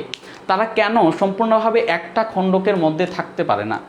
আর উদরের যে শ্বাসরন্ধ্রগুলো আছে সেগুলো কেনই বা স্টার্নাম এবং টার্গাম এবং স্টার্নামের মাঝখানে তারা থাকতে পারে? সেটার একটা বেসিক আনসার এরকম হইতে পারে যে যদি আমি ঘাস ফড়িংয়ের এই যে শ্বাসরন্ধ্র আছে, বক্ষের দিকের যে শ্বাসরন্ধ্র বা স্পাইরাকল আছে, সেই বক্ষের দিকের শ্বাসরন্ধ্র বা স্পাইরাকলকে যদি আমি এই প্রথম খণ্ডকের বা দ্বিতীয় বা তৃতীয় খণ্ডকের টার্গাম এবং স্টার্নামের মাঝখানে রাখি, ধরো এখানে মাঝখানে রাখলাম, এখানে টার্গাম এবং স্টার্নামের মাঝখানে আমি রাখলাম এই স্পাইরাকল বা শ্বাসরন্ধ্রটাকে, যেটাতে ঘাস ফড়িং শ্বাস নেবে। রাখলে একটা প্রবলেম হবে। প্রবলেম ইজ দ্যাট আমরা জানি যে ঘাস ফড়িংয়ের বক্ষের দিকের যে টার্গাম এবং স্টার্নাম আছে, বক্ষের দিকের টার্গাম এবং স্টার্নাম তোমার পার্শ্বীয় দিকে প্লিউরন পর্দা দ্বারা ঢাকা থাকে। What will be the fate? ঘাস ফড়িংয়ের যে বক্ষের দিকে যে শ্বাসরন্ধ্র আছে সেটা পার্শ্বীয় বরাবর যে প্লিউরন পর্দা আছে, সেই প্লিউরন পর্দা দিয়ে ঢাকা পড়ে যেত। দেখো, প্লিউরন পর্দা এটাকে ঢাকে ফেলছে। তো এক্স্যাক্টলি এই জায়গাটাতে যদি আমি শ্বাসরন্ধ্র ঢাইকা ফেলি, তোমার নাকের যে ছিদ্র সেটাকে যদি কেউ ঢাইকা ফেলে, তুমি এক্সিস্ট করতে পারবে না, তুমি বাঁচতে পারবে না। That's why God is not fool like you like me. স্রষ্টা তোমার আমার মতো এত বোকা না। স্রষ্টা যেটা করছেন সেটা হচ্ছে, যেহেতু উনি এখানে প্লিউরন পর্দা দিয়েছেন, তখন উনি ভাবলেন যে ও এখানে যদি আমি প্লিউরন পর্দা, এখানে যদি আমি শ্বাসরন্ধ্র দিই, তখন সেই প্লিউরন পর্দা দ্বারা সেই শ্বাসরন্ধ্র ঢাকা পড়ে যাবে। সো আমাকে এখানের যে ফার্স্ট এবং দ্বিতীয় যে খণ্ডক, সেই ফার্স্ট এবং দ্বিতীয় খণ্ডকের মাঝখানে দিতে হবে শ্বাসরন্ধ্রটা, যেন এখানে শ্বাসরন্ধ্রটাকে ঢাকার মতো কেউ না থাকে।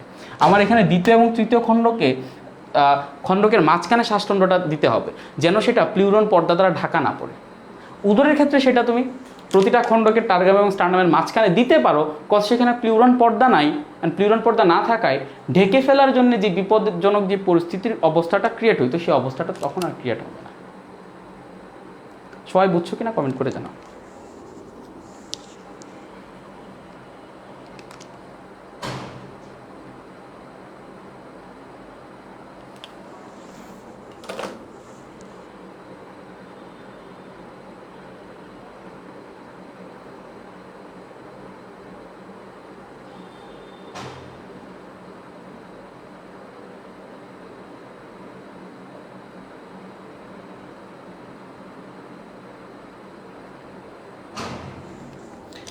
সবাই বুঝতে পারছো কিনা কমেন্ট করে জানাও দেখি।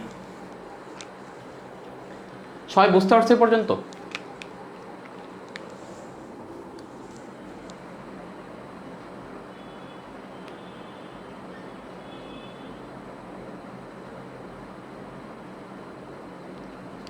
উপর উদরে দুই খণ্ডের মাঝখানে দিলে তাতে কোনো প্রবলেম হইতো না, কিন্তু আমার কথা হচ্ছে যে বক্কের ক্ষেত্রে কেন মাঝখানে দেওয়ার প্রয়োজন পড়লো। ঠিক আছে, আমি জাস্ট এই কোয়েশ্চেনটা আনসার দিলাম। ওকে, তো এখন আমরা যেটাতে যাব সেটা হচ্ছে, এখন আমরা এই উদরের যে প্রত্যেকটা খণ্ড, সেই প্রত্যেকটা খণ্ডকের মধ্যে কিছু স্পেশালিটি আছে, সেই প্রত্যেকটা খণ্ডকে সেই স্পেশালিটিগুলো দেখব। সেই প্রত্যেকটা খণ্ডকের স্পেশালিটির মধ্যে আসো প্রথম উদরীয় খণ্ডকে। প্রথম উদরীয় খণ্ডকে যেটা হয়, একটু মনে ব্লার হয়েছে,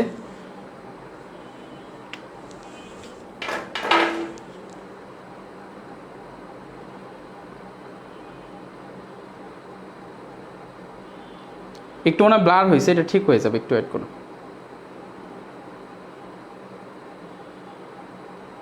একজন হচ্ছে ভাইয়া ছুটি দেন কেন ভাই? আমার জানো ওই ঘাস ফড়িং, রুই মাছ আর তোমার টিস্যুতন্ত্র, এই তিনটা চ্যাপ্টার শেষ করতে বলতে 6টা লেকচারে তো জীবনে শেষ করতে পারবো না। তারপরে আমি এটা প্রায় 1.5-2 ঘন্টা করে পড়ায় দেখি কতটুকু চাওয়া যায়। আমি যতটুকু পড়ানো যায় স্টুডেন্টদের, যতটুকু বোঝানো যায় ততটুকু বোঝাবো। ঠিক আছে, আমি কোনোভাবেই এভাবে আসা শুধু এইভাবে পড়ায় দিয়ে যেতে পারবো না। 6টা ক্লাসে যদি না শেষ হয় তাহলে না শেষ হবে, সরি ফর দ্যাট। ওকে, তো এখন খেয়াল করো, আমি যেটা বলতেছিলাম সেটা হচ্ছে যে ঘাস ফড়িংয়ের প্রত্যেকটা খণ্ডকের কিছু স্পেশালিটি আছে এবং সেগুলো থেকে মেডিকেল এডমিশনে কোশ্চেন আসতে পারে, সো সেটা তোমাকে মাথায় রাখতে হবে। প্রথম যে ইয়াটা সেটা হচ্ছে ঘাস ফড়িংয়ের যে প্রথম উদরীয় খণ্ডক আছে, কি বললাম, ঘাস ফড়িংয়ের যে প্রথম যে উদরীয় খণ্ডক আছে, সেই প্রথম উদরীয়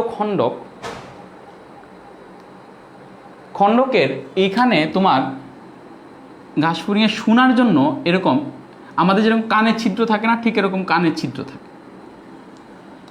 এবং এইখানে কানের মতো এরকম ছিদ্র থাকে যেটাতে ঘাস ফড়িং শুনতে পারে। এবং এই উপর দিক থেকে যে স্টারগামটা আসে সেটা এইটার উপরে একটা পর্দা হিসেবে কাজ করে, এবং কানের পর্দাটাকে নর্মালি বলা হয় টিম্পেনাম পর্দা। সো এরকম এইদিকে নর্মালি এরকম ওভাল শেপটার টিম্পেনাম পর্দা থাকে। ফার্স্ট কথা হচ্ছে এটা, ফার্স্ট উদরীয় খণ্ডকে। সেকেন্ড যে আর একটা ক্যারেক্টার, সেই সেকেন্ড ক্যারেক্টার হচ্ছে ঘাস ফড়িংয়ের যে প্রথম উদরীয় খণ্ডক, সেই প্রথম উদরীয় খণ্ডকটা হচ্ছে অসম্পূর্ণ। কেন অসম্পূর্ণ সেটার কথা হচ্ছে, দেখো এখন তোমাকে প্রত্যেকটা খণ্ডকে সম্পূর্ণ আইসোলেটেড মনে হচ্ছে, সম্পূর্ণ স্বাধীন মনে হচ্ছে। অর্থাৎ দেখো এইটার যে স্টারগাম আর এটার যে স্টারগাম বা এটার যে স্টারগাম বা এটার যে স্টারগাম, প্রত্যেকটা স্টারগাম আলাদা। একটা স্টারগামের সাথে আরেকটা স্টারগাম মানে সরাসরি যুক্ত না। হ্যাঁ, তারা হয়তো বা সূচার বন্ধনী দ্বারা যুক্ত, সেটা হচ্ছে অন্য কথা। আমার কথা হচ্ছে তারা সরাসরি যুক্ত না, এবং তারা কিছুটা দূরত্বে আছে। ইভেন তারা প্রত্যেকটা হচ্ছে একটা আইসোলেটেড, এবং তারা প্রত্যেকেই হচ্ছে স্বাধীন। তো এটা দেখে বোঝা যায় তারা প্রত্যেকে হচ্ছে একজন থেকে আরেকজন সম্পূর্ণরূপে আলাদা, অর্থাৎ তারা সবাই হচ্ছে সম্পূর্ণ খণ্ডিত, সম্পূর্ণরূপে তারা আলাদা করা, সম্পূর্ণরূপে তারা খণ্ডন করা। কিন্তু এক্স্যাক্টলি হয়েছেটা কি, ঘাস ফড়িংয়ের যে প্রথম, এই যে দেখো এটা হচ্ছে প্রথম উদরীয় খণ্ডক, সেই প্রথম উদরীয় খণ্ডকের যে স্টারনামটাকে, যেটাকে তুমি আলাদা দেখতেছো, সেটা এক্স্যাক্টলি আলাদা না। সেটা কি হয়েছে, মেটাথোরাক্স যেটা আছে বা পশ্চাৎবক্কের যে স্টারনাম আছে, সেই পশ্চাৎবক্কের স্টারনামের সাথে সেটা এরকমভাবে একীভূত হয়ে গেছে, অর্থাৎ এখানে আলাদা নাই। অর্থাৎ তুমি যেরকম এরকম প্রথম বক্কীয় খণ্ডকের জন্য আলাদা একটা স্টারনাম পাইছো, দ্বিতীয় বক্কীয় খণ্ডকের জন্য আলাদা একটা স্টারনাম পাইছো, ঠিক এরকম তুমি তৃতীয় বক্কীয় খণ্ডক বা পশ্চাৎবক্ক এবং প্রথম উদরীয় খণ্ডকের জন্য আলাদা আলাদা স্টারনাম পাবা না। তাদের নিচের যে অঙ্কীয় দিকের যে স্টারনাম থাকবে, সেই অঙ্কীয় দিকের স্টারনাম দুইটা সংযুক্ত থাকবে। তাহলে অঙ্কীয় দিকের স্টারনাম যদি দুইটা সংযুক্ত হয়ে যায়, অঙ্কীয় দিকের স্টারনাম যখন দুইটা সংযুক্ত হয়ে যাবে, তখন আমরা বলবো যে ফার্স্ট যে উদরীয় খণ্ডক আছে, সেই উদরীয় খণ্ডকটা পশ্চাৎবক্কের থেকে সম্পূর্ণরূপে খণ্ডিত হতে পারে নাই, সম্পূর্ণরূপে সে খণ্ডিত হয় নাই। সম্পূর্ণরূপে যদি সে খণ্ডিত হইতো তাহলে তো তার আলাদা স্টারনাম থাকতো। সেই জন্য প্রথম উদরীয় খণ্ডককে বলা হয় অসম্পূর্ণ খণ্ডক। সবাই এতটুকু বেসিক বুঝছো কিনা একটু কমেন্ট করে জানাও যে প্রথম উদরীয় খণ্ডককে বলা হয় অসম্পূর্ণ খণ্ডক।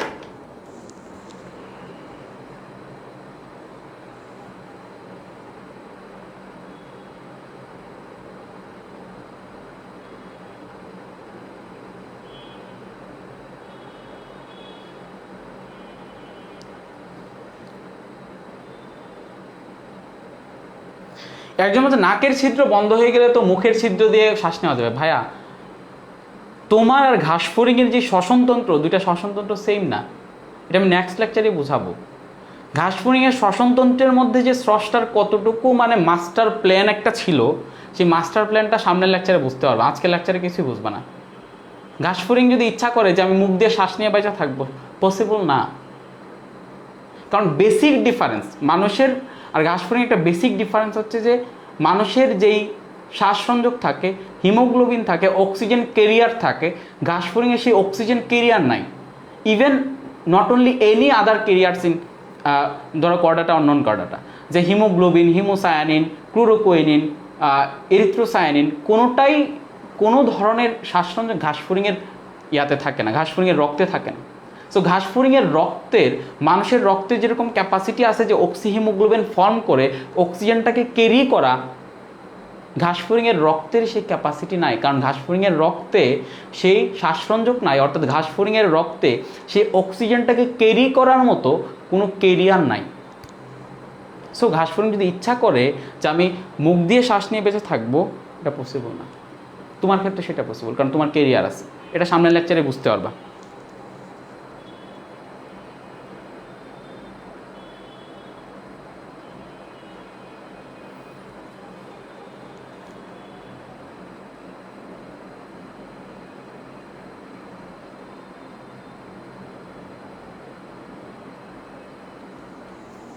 আচ্ছা, তো এখন আমরা যেটা দেখব সেটা হচ্ছে, তাহলে ঘাসফড়িংয়ের যে প্রথম যে উদরীয় খণ্ডক, সেই প্রথম উদরীয় খণ্ডককে মনে হচ্ছে কি অসম্পূর্ণ।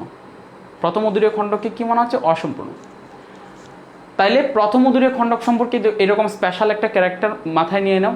তারপরে দ্বিতীয়, তৃতীয়, চতুর্থ, পঞ্চম, ষষ্ঠ, সপ্তম, অষ্টম, নবম পর্যন্ত যাও। অষ্টম খণ্ডক পর্যন্ত যারা আছে, অষ্টম খণ্ডক পর্যন্ত যারা আছে প্রত্যেকের এক জোড়া করে শ্বাসতন্ত্র আছে, টার্গাম আছে, স্টার্নাম আছে, সবাই সিম্পল। যখন নবম এবং দশম জোড়া, তুমি নবম এবং দশম টার্গাম বা টার্গামের ক্ষেত্রে যাবা, তখন তারা আংশিক একীভূত। অর্থাৎ জিনিসটা আমি দেখাই, জিনিসটা তোমাকে আমি দেখাই। ধরো এখানে এটা হচ্ছে 1 2 3 4 5 6 7 8, না সরি উদর তো এখান থেকে শুরু, 1 2 3 4 5 6 7 8 9 10। এই যে এখানে খেয়াল করো, এইখানে নবম এবং দশম, এটা হচ্ছে তোমার 9 এবং 10। এই নবম এবং দশম যে তোমার আসছে, এটা কি বলে, স্টারগাম আসছে। সেই স্টারগামটা হচ্ছে তোমার আংশিক একীভূত। অর্থাৎ খেয়াল করো, আংশিক একীভূত মানে এখানে যে মাঝখানে যে দাগটা থাকার তাদের কথা ছিল, সেই মাঝখানে দাগটা সম্পূর্ণটা নাই।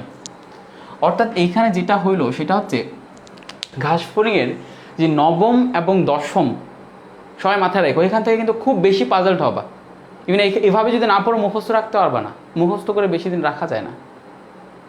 ঠিক আছে, আমি তোমাকে এই জায়গায় দাঁড়ায় কোনো কিছু মুখস্থ করতে বলবো না, জীবনেও না। কারণ আমি তোমাকে জিনিসটা ভিজুয়ালাইজ করাবো, নাহলে বুঝাই দেবো। নবম এবং দশম যে উদরীয় খণ্ডক আছে, সেই নবম এবং দশম উদরীয় খণ্ডকে যে টার্গাম থাকে বা স্টারগাম থাকে, তারা আংশিকভাবে একীভূত। ঠিক আছে, এটা হচ্ছে একটা স্পেশাল ক্যারেক্টার।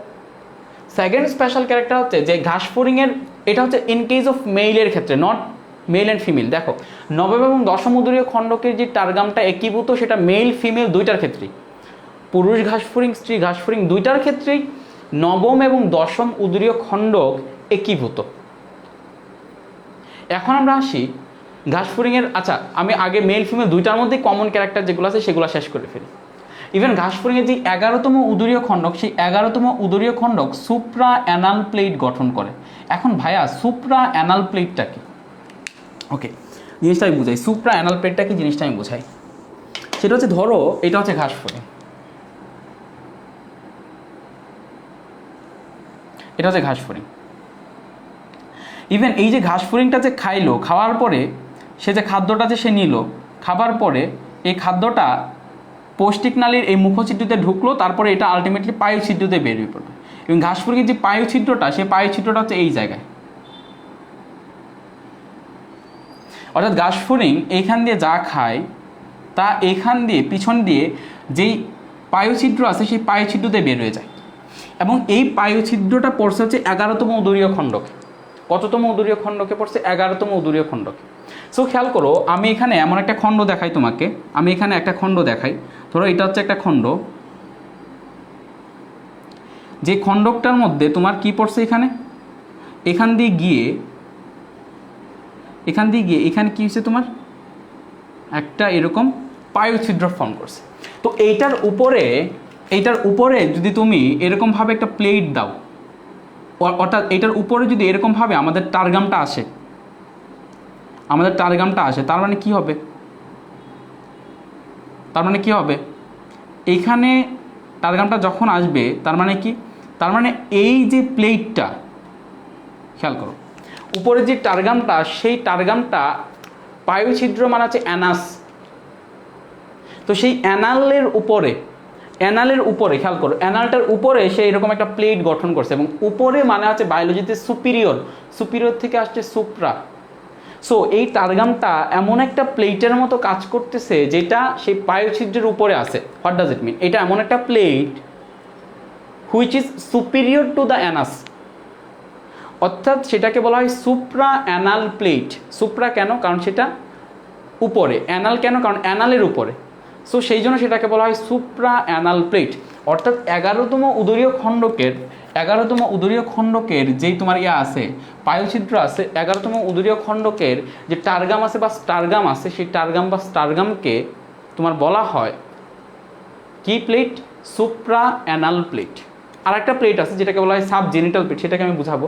ওকে, এই জায়গাটা এক্স্যাক্টলি এই জায়গাটা ছিদ্র থাকে না, আবার ঘাসফড়িং তো মলত্যাগ করতে পারবে না, ঠিক আছে?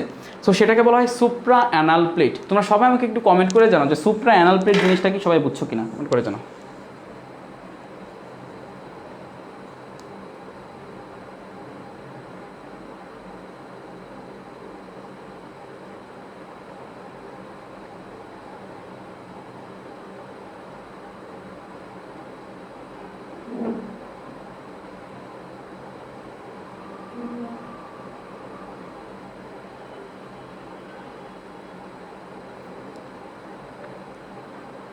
আচ্ছা, ওকে, আরেকটা প্লেট আছে subgenital plate. What is subgenital plate? Exactly দেখে এখন আমরা যাবো এক্স্যাক্টলি যে মেল এবং ফিমেইলের ডিফারেন্সিয়েটিং কিছু পয়েন্ট, যে এটা কি স্ত্রী ঘাসফড়িং নাকি পুরুষ ঘাসফড়িং, সেটা তুমি কিভাবে বুঝবা, ঠিক আছে? তাহলে আমরা এই যে সুপ্রা অ্যানাল প্লেট, সেটা পুরুষ স্ত্রী দুইটাতেই আছে। নবম এবং দশম খণ্ড একীভূত, অর্থাৎ এখন পর্যন্ত আমরা যা পড়ছি সব কিছু পুরুষ এবং স্ত্রী উভয় ক্ষেত্রে এক্সিস্ট করে। এখন আমরা দেখবো যে ডিফারেন্সিয়েটিং পয়েন্ট, অর্থাৎ যেগুলো দিয়ে তুমি আইডেন্টিফাই করবা যে এটা কি পুরুষ ঘাসফড়িং নাকি স্ত্রী ঘাসফড়িং। ওকে, তো সেটা করার জন্য আমরা যেটা করব সেটা হচ্ছে দশম উদরীয় খণ্ডক থেকে যাব। খেয়াল করো, পুরুষ ঘাসফড়িংয়ের যে দশম যে উদরীয় খণ্ডক আছে, সেই দশম উদরীয় খণ্ডকের এদিকে তোমার এরকম, দশম উদরীয় খণ্ডকের টারগামের পিছন দিকে এরকম তোমার অ্যানাল সার্সি ডেভেলপ করে। এখন হুইচ ইজ অ্যানাল সার্সি? অ্যানাল সার্সি জিনিসটা কি? এটা হচ্ছে in case of only mail, অর্থাৎ পুরুষের ক্ষেত্রে। সার্সি বা সার্কাস জিনিসটা হচ্ছে, সার্সি বা সার্কাস জিনিসটা কি সেটা বোঝায়। সার্সি বা সার্কাস জিনিসটা হচ্ছে কিছু কিছু তুমি এরকম পতঙ্গ দেখবা, যাদের পিছন দিকে এরকম একটা দংশন অঙ্গাণু আছে, যেগুলোতে তারা যেটা করে সেটা হচ্ছে একটা প্রাণীকে তোমার এরকম মেরে ফেলতে পারে, এরকম দংশন করে তারা মেরে ফেলতে পারে। তোমরা দেখছো কিনা, বিচ্ছু দেখছো কিনা, পিছন দিক থেকে এরকম কিছু একটা আসে, যেটা আসার পরে যেটা এখানে আলটিমেটলি ওকে এরকমভাবে কাটার থাকে, যেটা দিয়ে তারা কাট করতে পারে অথবা করতে পারে। সো সেটাকে, এই যে পতঙ্গের পিছন দিকে এরকম একটা দংশন অঙ্গাণু বা শিকার ধরার অঙ্গাণু, এটাকে বলা হয় এক্স্যাক্টলি সার্কাস। এবং তোমরা জেনে অবাক হবা যে ঘাসফড়িংয়েরও এরকম সার্কাস থাকে, বাট ঘাসফড়িংয়ের যে সার্কাসটা থাকে সেই সার্কাসটা থাকে খুব ছোটো। সো নর্মালি সেটা বোঝা যায় না, এবং সেটার মধ্যে সেটা খুব বেশি বিষাক্ত না, বা খুব বেশি যে তোমার ক্ষতি করতে পারবে এরকমটা না, কিন্তু একটা বিচ্ছু তোমার ক্ষতি করতে পারবে সেই সার্কাস দিয়ে।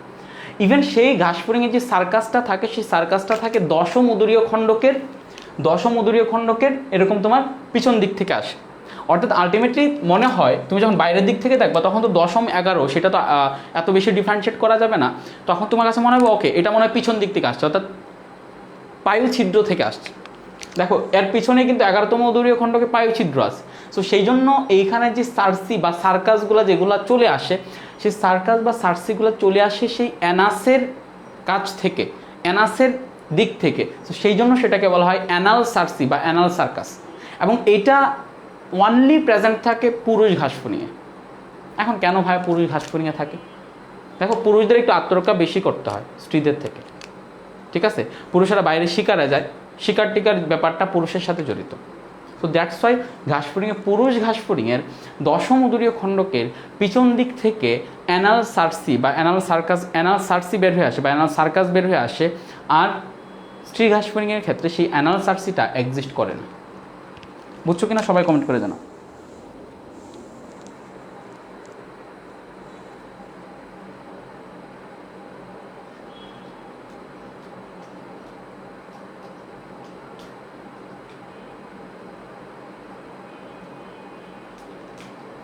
তৃতীয় বক্ষীয় খণ্ডক অসম্পূর্ণ না, বলা হয় যে প্রথম উদরীয় খণ্ডক অসম্পূর্ণ, কারণ এটা বক্ষের সাথে একীভূত হয়ে গেছে এক্সাক্ট।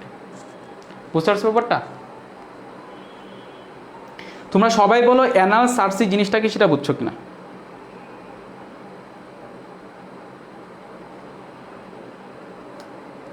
এটাকে বলা হয় অ্যানাল সার্সি। এখন এদিকে আমরা আরেকটা জিনিস দেখবো, খেয়াল করো। ঘাসফড়িংয়ের এখানে পুরুষ এবং স্ত্রীর পার্থক্য আনতে গেলে আমাদেরকে যেই পার্থক্যটা আনতে হবে সেটা হচ্ছে তাদের প্রজননতন্ত্রের কি পার্থক্য আছে সেটা একটু দেখানোর ট্রাই করবো। সেই জন্য আমি যেই ভিউটা করবো সেটা হচ্ছে ঘাসফড়িংয়ের শরীরের যে এই যে ওয়ালটা আছে, খেয়াল করো, এই যে এই ওয়ালটা, ল্যাটারাল যে ওয়াল, সেই ল্যাটারাল ওয়ালটা সরাই দিব এবং দেখবো যে ভিতরে কি আছে, এক্স্যাক্টলি কি কাহিনীটা করতেছে। ঠিক আছে, ওকে।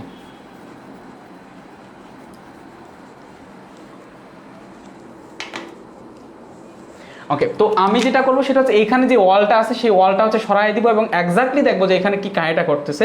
সেটা হচ্ছে আমি ধরো উদর থেকে, জাস্ট উদর, অর্থাৎ এই জায়গাটাতে আমি কাটবো, এই জায়গাটাতে কাটবো, কাটার পরে আমি এই জায়গাটা সরাই দেবো। ওকে, সো এই জায়গাটা থেকে কাটতেছি। সো এই জায়গাটা থেকে যদি কাটি, ব্যাপারটা হচ্ছে এরকম।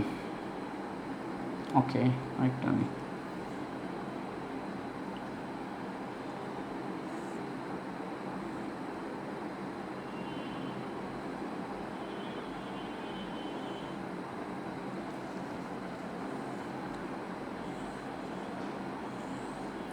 ইভেন এখানে আমি যে কাজটা করবো সেটা হচ্ছে এখানে যে ওয়ালটা ছিল না, সেই ওয়ালটাকে উপর দিক থেকে কেটে ওয়ালটাকে এবার ফেলে দিব। অর্থাৎ ধরো একটা দরজা এরকমভাবে আছে যেটা এখান থেকে খুলে আমি এরকমভাবে ফেলে দিলাম। তাহলে ফেলে দিলে এইখানে যে এটা থাকবে, এখানে যে এটা থাকবে সেটা চলে আসবে এখানে। আশা করি তোমরা ভিউটা বুঝতে পারবা এক্স্যাক্টলি ভিউটা কি, এবং দেখবো যে এটার ভিতরে এক্স্যাক্টলি কি আছে জিনিসটা। ওকে, এটা হবে না, এটা চলে আসবে এখানে।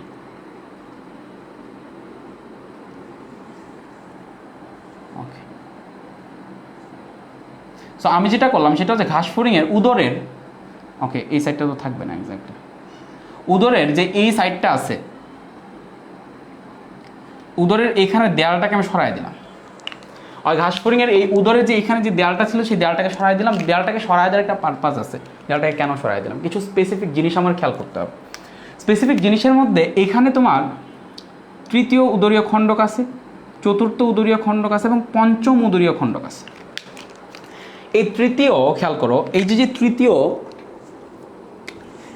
তৃতীয় যে উদরীয় খণ্ডক আছে, সেই তৃতীয় উদরীয় খণ্ডক অর্থাৎ থার্ড, ফোর্থ, ফিফথ, তৃতীয়, চতুর্থ এবং পঞ্চম যে উদরীয় খণ্ডক, সেই তৃতীয়, চতুর্থ এবং পঞ্চম উদরীয় খণ্ডক থেকে লিগামেন্ট বেরিয়ে আসছে যেগুলোকে বলা হয় মিডিয়ান লিগামেন্ট। এই মিডিয়ান লিগামেন্ট দিয়ে ঘাসফড়িংয়ের যে শুক্রাশয় অর্থাৎ টেস্টিস, ঠিক আছে, সেই টেস্টিস এখানে হচ্ছে তোমার ঝুলানো অবস্থায় থাকে। তাহলে এটা কততম উদরীয় খণ্ডক থেকে? এটা হচ্ছে তৃতীয়, চতুর্থ এবং পঞ্চম উদরীয় খণ্ডক থেকে মিডিয়ান লিগামেন্ট দ্বারা এখানে তোমার টেস্টিসটা এরকমভাবে কি থাকে, ঝুলানো অবস্থায় থাকে। ইভেন টেস্টিস থেকে দুইটা নালী ডেভেলপ করে, যেটা একটা হচ্ছে শুক্রনালী, ঠিক আছে। শুক্রনালী কি হয়, দুইটা এখানে এসে মিশার পরে তারা এখান থেকে একটা পেনিস ফর্ম করে, ঘাসফড়িংয়ের পেনিস ফর্ম করে। ঘাসফড়িং কী ফর্ম করে? পেনিস ফর্ম করে। এবং এই পেনিসটা যেটা করে সেটা হচ্ছে ঘাসফড়িংয়ের এই যে নিচের যে সারফেস আছে সেই নিচের সারফেসকে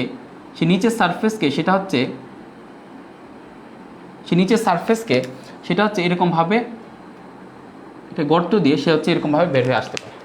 ইভেন এই যে যে কাহিনীটা ঘটে সেই কাহিনীটা ঘটতে হচ্ছে নবম উদরীয় খণ্ডকের লেভেলে, 9th উদরীয় খণ্ডকের লেভেলে এই কাহিনীটা ঘটতেছে। অর্থাৎ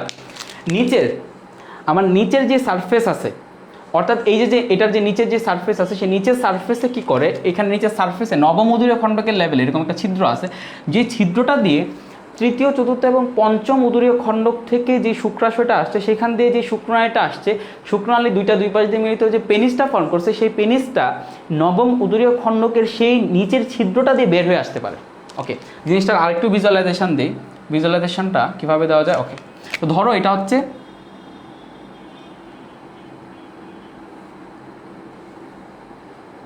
একটা সারফেস, এবং এখানে আমরা যেটা করলাম সেটা হচ্ছে এখানে ঘাসফড়িং এই পেনিসটা জাস্ট দেখাইলাম। ধরো এখানে হচ্ছে তোমার পেনিসটা,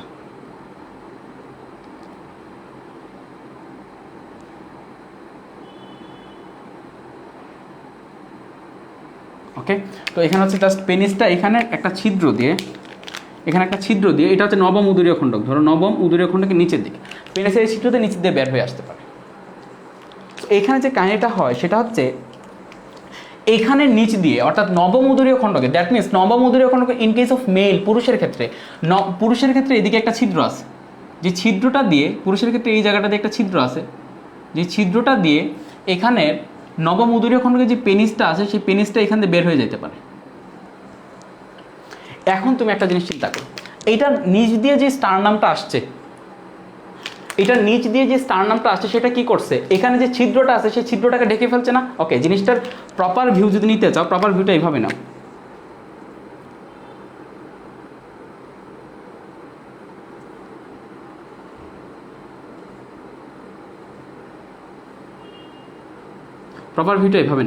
নিচ দিয়ে যেই তোমার ইয়াটা আসছে, নিচ দিয়ে যেই তোমার স্টারনামটা আসছে, নবম উদরীয় খণ্ডকের নিচ দিয়ে যে স্টারনামটা আসছে, সেই স্টারনামটা কি করছে, এখানের উদরীয় খণ্ডকের যে এখানে যে ছিদ্রটা ছিল, জেনিটাল যে ছিদ্রটা ছিল, জননাঙ্গের যে ছিদ্রটা ছিল, জননাঙ্গ বের হওয়ার জন্য যে ছিদ্রটা ছিল, এখান দিয়ে যেই ইয়াটা আসলো, প্লেনটা যেটা আসলো, এখান দিয়ে যে প্লেনটা আসলো, সেই প্লেনটা কী করলো এক্স্যাক্টলি, সেই প্লেনটা এখানে যে জননাঙ্গের যে ছিদ্রটা আছে সেই ছিদ্রটাকে কী করলো এক্স্যাক্টলি, সেটা ঢেকে ফেললো। যদিও সেটা পুরোপুরি ঢাকে না, কারণ এই যে নিচের যে স্টারনাম আছে, নবম উদরীয় খণ্ডকের যে স্টারনাম আছে, সেখানেও এরকম একটা ছিদ্র আছে, যে ছিদ্রটার কারণে পেনিসটা বের হইতে পারে, নাহলে তো পেনিস বের হইতে পারতো না এবং প্রজনন কার্য সম্পাদন করে। সো এই জন্য নবম উদরীয় খণ্ডকের যেই স্টারনামটা আসছে, নিচ দিক থেকে যে স্টারনামটা আসছে, এটা একটা প্লেট, এবং এই প্লেটটা এই যেই তোমার জেনিটেলিয়া মানে জননাঙ্গ, সেইটার নিচে এক্সিস্ট করতেছে। দেখো জেনিটেলিয়া এখানে, তার নিচে এইখানে এক্সিস্ট করতেছে, অর্থাৎ নিচে মানে হচ্ছে সাব, আর জেনিটেলিয়া থেকে আসছে জেনিটাল, আর এটা একটা প্লেটের মতো। So that's why that is called sub genital plate. So ঘাসফড়িংয়ের নবম উদরীয় খণ্ডক তোমার কি ফর্ম করছে, সাব জেনিটাল প্লেট।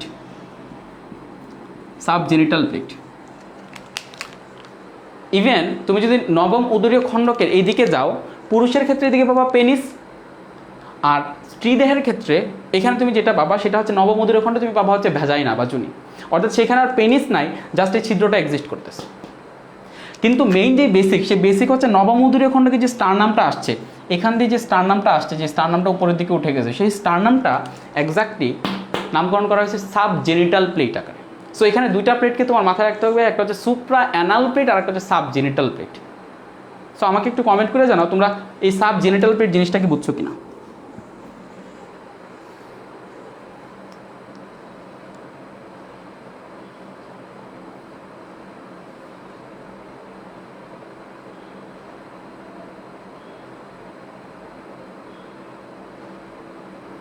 তোমরা সবাই আমাকে একটু কমেন্ট করে জানাও যে সাব জেনিটাল প্লেট এবং সুপ্রা অ্যানাল প্লেট এক্স্যাক্টলি জিনিসটা বুঝছো কিনা এক্স্যাক্টলি।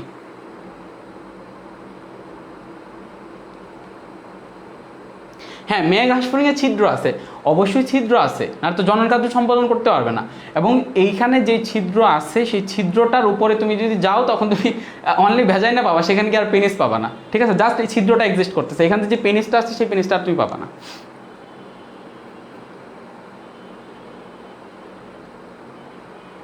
ওকে, তাহলে এখানে আমরা সুপ্রা অ্যানাল প্লেট এবং সাব জেনিটাল প্লেট কি সেটা বুঝলাম নবম উদরীয় খণ্ডকে। In case of female, not male, female ঘাসফড়িংয়ের ডিম পাড়ার কিছু অঙ্গ লাগে। ফিমেল ঘাস ফড়িংয়ে কী লাগে? ডিম পাড়ার কিছু অঙ্গ লাগে।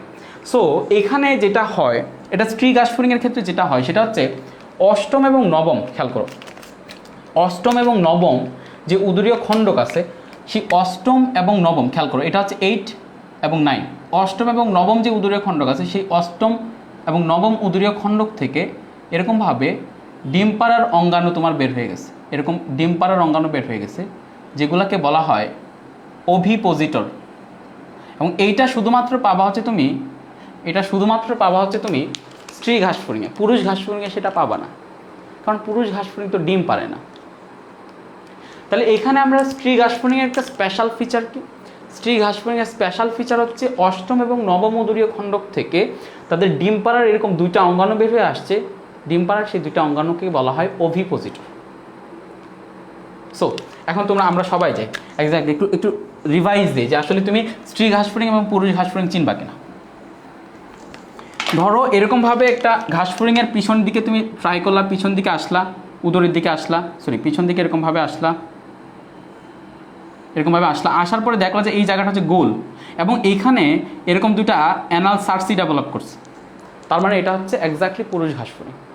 আর পিছন দিকে আসলা, এরকম উদরের দিকে আসলা, পিছনে উদরের দিকে এরকমভাবে আসলা এবং পিছনে এরকমভাবে উদরের দিকে আসার পরে তুমি দেখলা যে এখানের পিছনের এই জায়গাটা গোল না, এখানে হচ্ছে এরকম সুচালু পোরশন আছে, অর্থাৎ এই দুটো হচ্ছে ওভিপোজিটর, এই দুটোকে কী বলা হয়? ওভিপোজিটর। এবং সেখানে কোনো অ্যানাল সার্সি নাই।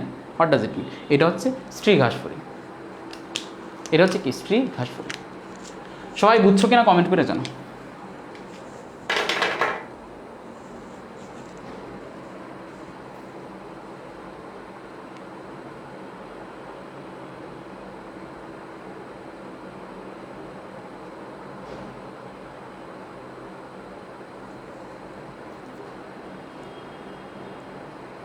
আচ্ছা, একজন বলতে ছিদ্র আর পেনিসের মধ্যে সম্পর্কটাকে একটু বুঝায় দেন। ভাইয়া দেখো, ঘাস ফড়িং যদি প্রজনন করে তাকে তো সেই পেনিসটা বের করে আনতে হবে। Exactly in case of human being পেনিসটা যেটা থাকে সেটা হচ্ছে বাইরে থাকে, ঘাস ফড়িংয়ের পেনিসটা হচ্ছে পেটের ভিতরে থাকে। সো সে যদি প্রজনন করতে যায় তখন তার এই যে পেনিস আছে সেই পেনিসটাকে বের করে আনতে হবে, বের করে এনে তার প্রজনন সম্পন্ন করতে হবে। বুঝতে পারছো ব্যাপারটা? তার প্রজনন সম্পন্ন করতে হবে। সো দ্যাটস ওয়াই সেখানে একটা ছিদ্রও দরকার, যে ছিদ্রটা দিয়ে তার পেনিসটা বের হয়ে আসতে হবে। ঠিক আছে? সো এখন এতটুকু আমরা বুঝলাম, এখন যাবো হচ্ছে ঘাস ফড়িংয়ের পা এবং ডানার ক্ষেত্রে। তারপরে আমরা যাবো ঘাস ফড়িংয়ের রক্ত সংবহনতন্ত্রের দিকে যাব, ঘাস ফড়িংয়ের পা এবং ডানার ক্ষেত্রে।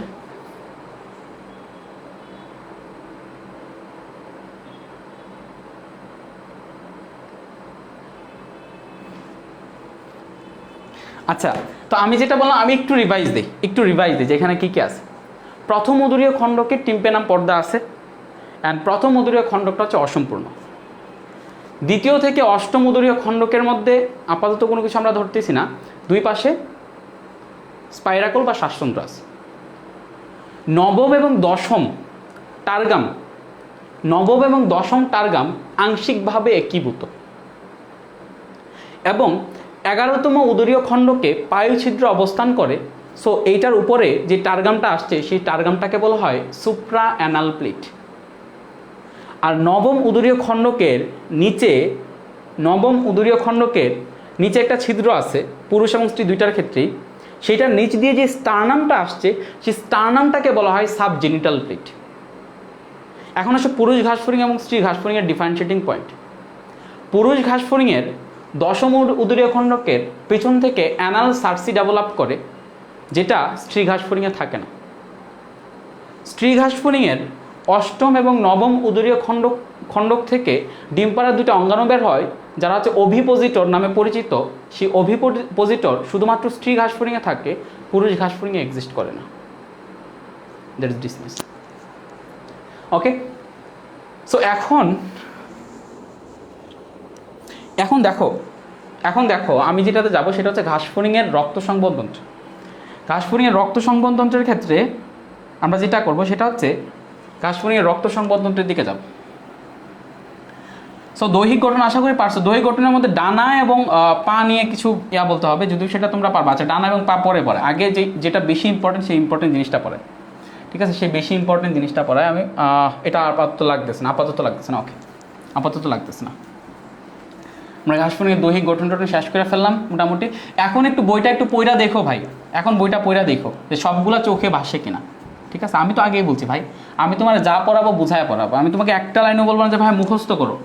এই সুপ্রা অ্যানাল পেট, সাব জেনিটাল পেট, এগুলো তো কোনো বইয়ে লেখা নাই ভাই। আমি এগুলোর রিসার্চ আর্টিকেল পড়তে পড়তে আমার মাথা নষ্ট হয়ে গেছে। ঘাস ফুরিংয়ের বেসিক অ্যানাটমিটা কি, ইভেন ঘাস ফুরিং বা রুই মাছ, যে কোনো একটা জিনিস আমি তোমাকে এমনভাবে পড়াবো তুমি যদি প্র্যাকটিক্যালি রিয়েল একটা ঘাস ফুরিং নিয়ে আসো, রিয়েল একটা রুই মাছ নিয়ে আসো, তাইলে ওইভাবে বোঝাটা পসিবল না। ঠিক আছে, কারণ imagination is the best thing, visualization is the best thing. ঠিক আছে, তো আমরা যেটাতে যাবো সেটা হচ্ছে, এখন আমরা যেটা করবো সেটা হচ্ছে,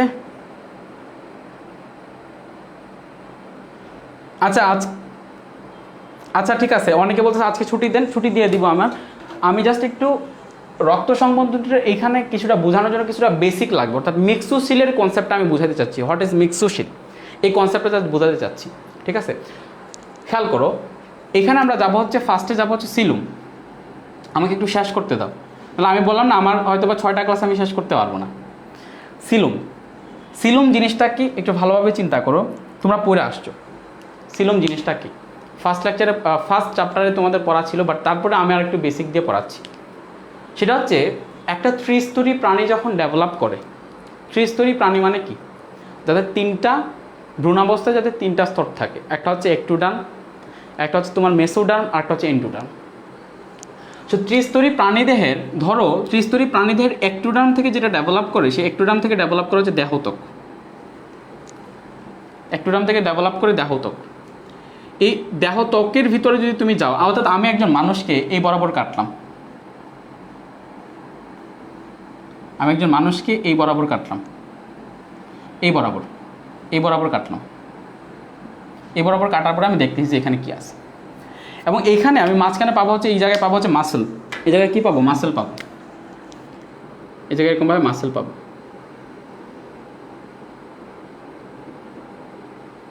এরকম মাসেল পাবো। এবং এই যে ত্রিস্তরী প্রাণীদেহে, দ্যাট মিনস এটা হচ্ছে বাইরেটা হচ্ছে একটুডার্ম, দেন এখানে হচ্ছে তোমার মেসোডার্ম, এবং এইখানে হচ্ছে তোমার এন্ডোডার্ম। এন্ডোডার্ম থেকে ডেভেলপ করে এক্স্যাক্টলি পৌষ্টিক নালী।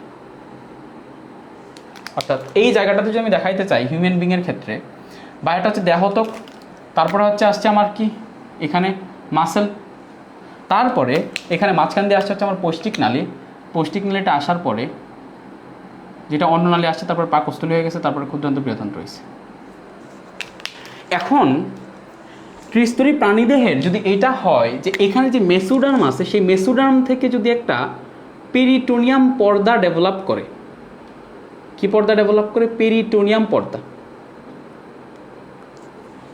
অর্থাৎ এইখানে এই ভ্রূণীয় মেসোডার্ম থেকে যদি এরকম একটা পেরিটোনিয়াম পর্দা ডেভেলপ করে, পেরিটোনিয়াম পর্দা ডেভেলপ করে, এবং যদি ত্রিস্তরী প্রাণীদেহের এই যে মেসোডার্ম থেকে উদ্ভূত যে পেরিটোনিয়াম পর্দা, সেই পেরিটোনিয়াম পর্দা এবং এখানে যে পৌষ্টিক নালী আছে, সেই পৌষ্টিক নালীর মাঝখানের যে স্থানটা আছে, সেটা যদি কোনো গহ্বর হয়, অর্থাৎ খেয়াল করো এই যে পৌষ্টিক নালী আর পেরিটোনিয়ামের মাঝখানে যে ফাঁকা স্থানটা আছে, সেটা যদি কোনো এরকম যদি কোনো ফাঁকা স্থান থাকে, পৌষ্টিক নালী এবং পেরিটোনিয়ামের মধ্যবর্তী যদি কোনো ফাঁকা স্থান থাকে, সেই ফাঁকা স্থানটাকেই বলা হয় সিলুম।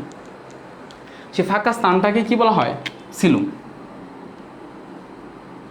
তার মানে সিলুম হচ্ছে ত্রিস্তরী প্রাণীদেহের ভ্রূণীয় মেসোডার্ম থেকে উদ্ভূত পেরিটোনিয়াম পর্দা দ্বারা আবৃত পৌষ্টিক নালী এবং দেহপ্রাচীরের মধ্যবর্তী ফাঁকা স্থান। তাহলে এই মধ্যবর্তী যে ফাঁকা স্থান, সেই মধ্যবর্তী ফাঁকা স্থানটাকে কি বলা হয়, সিলুম। কর্ডাটা পর্বের প্রাণীদের এক্স্যাক্টলি সিলুম এক্সিস্ট করে।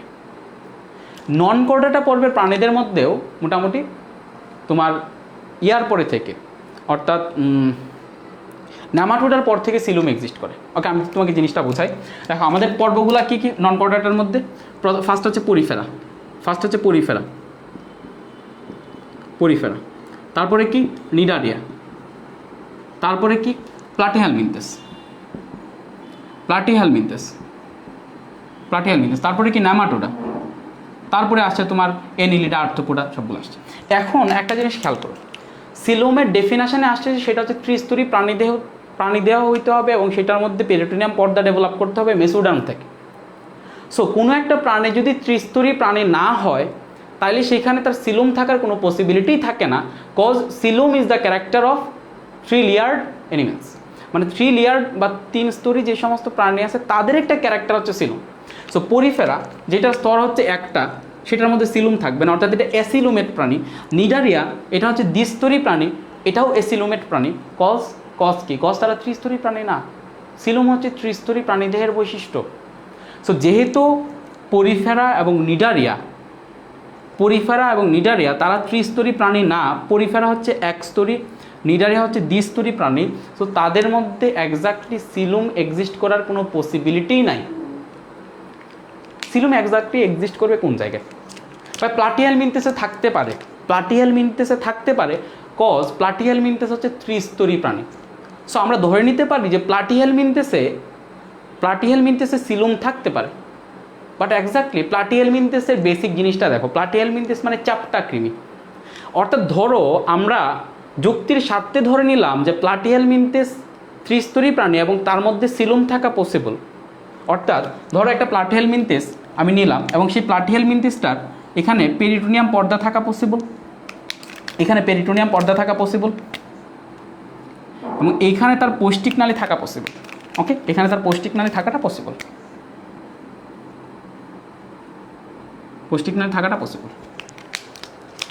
That means platyhelminthes is the first non কোডার ফার্স্ট ফাইলাম যেটাতে সিলুম থাকার পসিবিলিটি ছিল, কিন্তু তারপরেও সিলুম নাই। সেটার কজ হচ্ছে ভাইয়া প্লাটিহেল মিনথেস মানে চাপটা কৃমি, অর্থাৎ সেটাকে তোমার চাপটা বানাইতে হবে।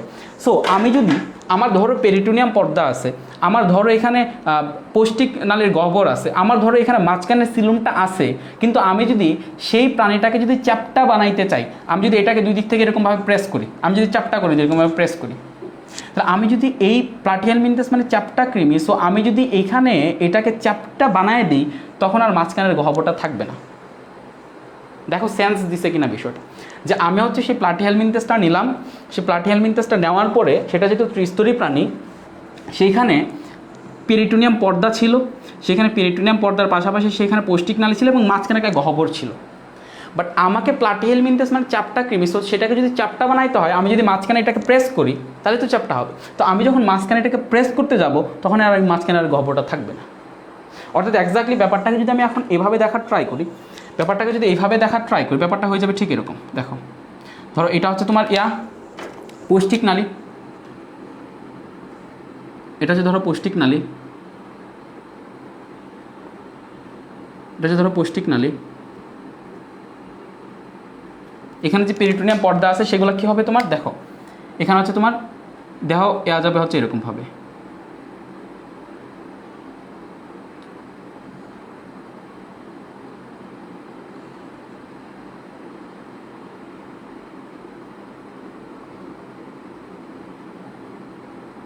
চাপটা হয়ে যাবে ব্যাপারটা। সো এখানে যে পেরিটোনিয়াম পর্দা আছে সেটাও হয়ে যাবে। সো এক্স্যাক্টলি তাদের মধ্যবর্তী যে গহ্বরটা ছিল সেই গহ্বরটা আর এক্সিস্ট করবে না, কারণ এটাকে তো আমি চাপটা বানাই দিচ্ছি। ওকে, তোমার যদি এই ভিউটা পছন্দ না হয়, আমি এক্স্যাক্টলি প্লাটিহেল মিনথেসের কার্ভ পয়েন্ট এই ভিউ থেকে দেখবো। সো এই ভিউ থেকে যদি দেখি তখন হচ্ছে এখানে আমরা যেটা দেখবো সেটা হচ্ছে প্লাটিহেল মিনথেস বা চাপটা একটা কৃমিকে যদি আমরা কাটি, ওকে ভিউটা কীরকম আসবে, প্লাটিহেল মিনথেস বা চাপটা কৃমিকে কাটলাম, অ্যান্ড এখানে যেটা হইলো সেটা হচ্ছে এখানে আলটিমেটলি আমাদের পৌষ্টিক নালী আছে।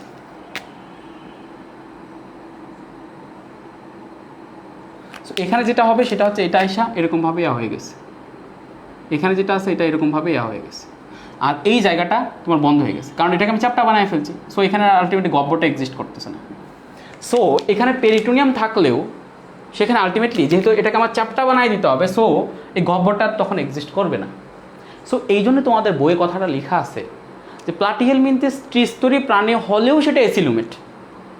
এখন তোমরা আগে মুখস্থ করে আসছো ভাইয়া পরিফেরা, নিডারিয়া, প্লাটিহেল মিনথেস হচ্ছে এসিলুমেট, নেমাটোডা হচ্ছে সিউডোসিলুমেট, তারপরে সবাই সিলুমেট। কখনো এই জিনিসটা কোশ্চেন করো না প্লাটিহেল মিনথেস কেন হয় এসিলুমেট। এটার সিলুম থাকার পসিবিলিটি ছিল, এটার যে মাঝখানের যে গহ্বর তুমি চ্যাপ্টা করতে গিয়ে মাঝখানের গহ্বরটা আর এখন এক্সিস্ট করে না। সো আলটিমেটলি সেই জন্য প্লাটিহেলমিনথেস এসিলুমেট প্রাণী। সবাই বুঝছো কিনা কমেন্ট করে জানাও।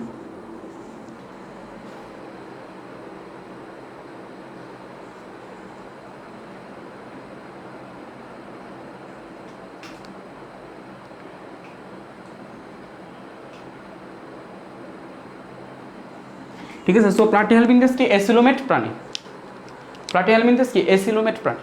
নাও মাই কোশ্চেন ইজ দ্যাট ভাইয়া আমরা প্লাটিহেলমিনথেস হচ্ছে চ্যাপ্টা কৃমি, এটা হচ্ছে চ্যাপ্টা বানিয়ে দিছি সেই জন্য সেটার সিলুম থাকে না। নেমাটোডের ক্ষেত্রে এক্স্যাক্টলি কী হয়, নেমাটোড তো গুলকৃমি, সো সেইখানে সিলুম থাকার পসিবিলিটি আছে কারণ সেটা ত্রিস্তরী এবং গুলকৃমি। সো মাঝখানের যে গহ্বর সেই গহ্বর সেটা বিলুপ্ত হয়ে যাওয়ার চান্স নাই। ওকে, বাট সেখানে একটা কাহিনী ঘটে।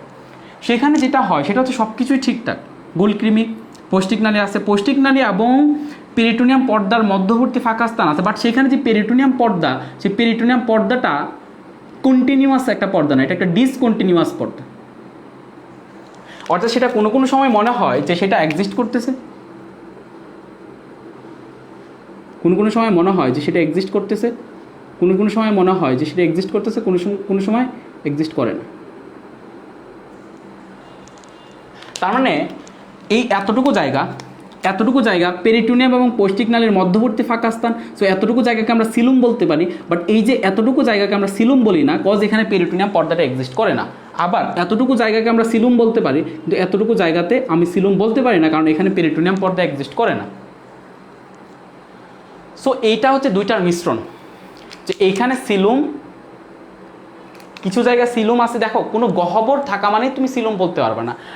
It should be covered with peritoneum membrane.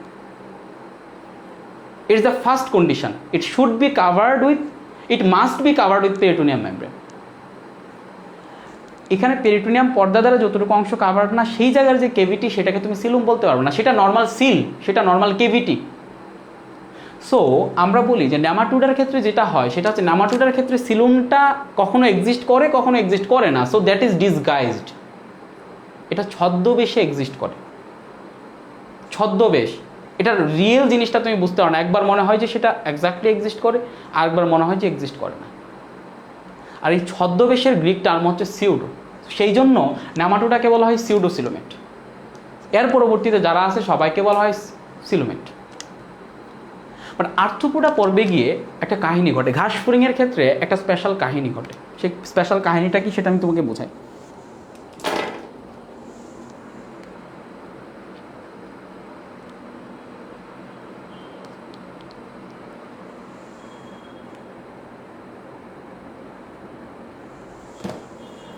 Special কাহিনী কি সেটা আমি বুঝাই। আর্থ্রোপোডার ক্ষেত্রে কি হয়, আর্থ্রোপোডার ক্ষেত্রে আর্থ্রোপোডা ত্রিস্তরী প্রাণী এবং সেটাতেও ইনিশিয়ালি সিলুম ডেভেলপ করে, বাট সেই সিলুমটা পরবর্তীতে মিক্সোসিলে কনভার্ট হয়ে যায়। না, what is the concept of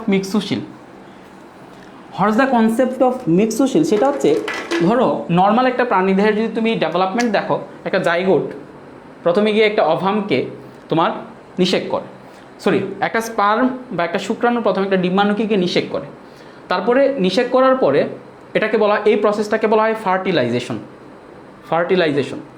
ফার্টিলাইজেশনের পরে যেটা হয় সেটা হচ্ছে একটা তোমার জাইগোট ফর্ম করে, এটাকে বলা হয় জাইগোট। এই জাইগোটের ক্লিভেজ ঘটে, অর্থাৎ জাইগোটের মাইটোসিস কোষ বিভাজন ঘটে। মাইটোসিস কোষ বিভাজনে এই জাইগোট 8 থেকে 16টার এরকম স্তূপাকার কোষে পরিণত হয়। এই স্তূপাকার কোষটাকে বা এই স্তূপটাকে বলা হয় মরুলা। এই মরুলার পরে এই মরুলার যে কোষগুলো আছে সেই কোষগুলা একটা স্তরে সুন্দরভাবে সজ্জিত হয়ে যায়,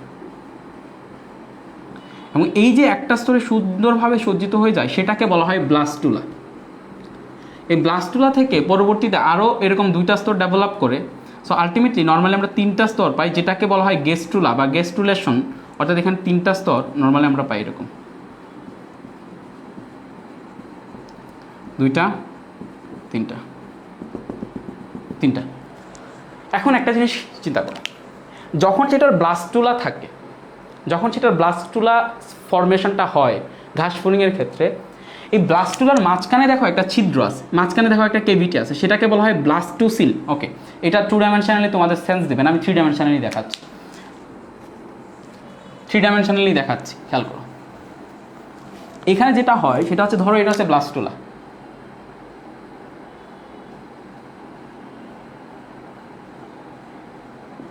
ওকে, সো এটা হচ্ছে ব্লাস্টুলা, ওকে।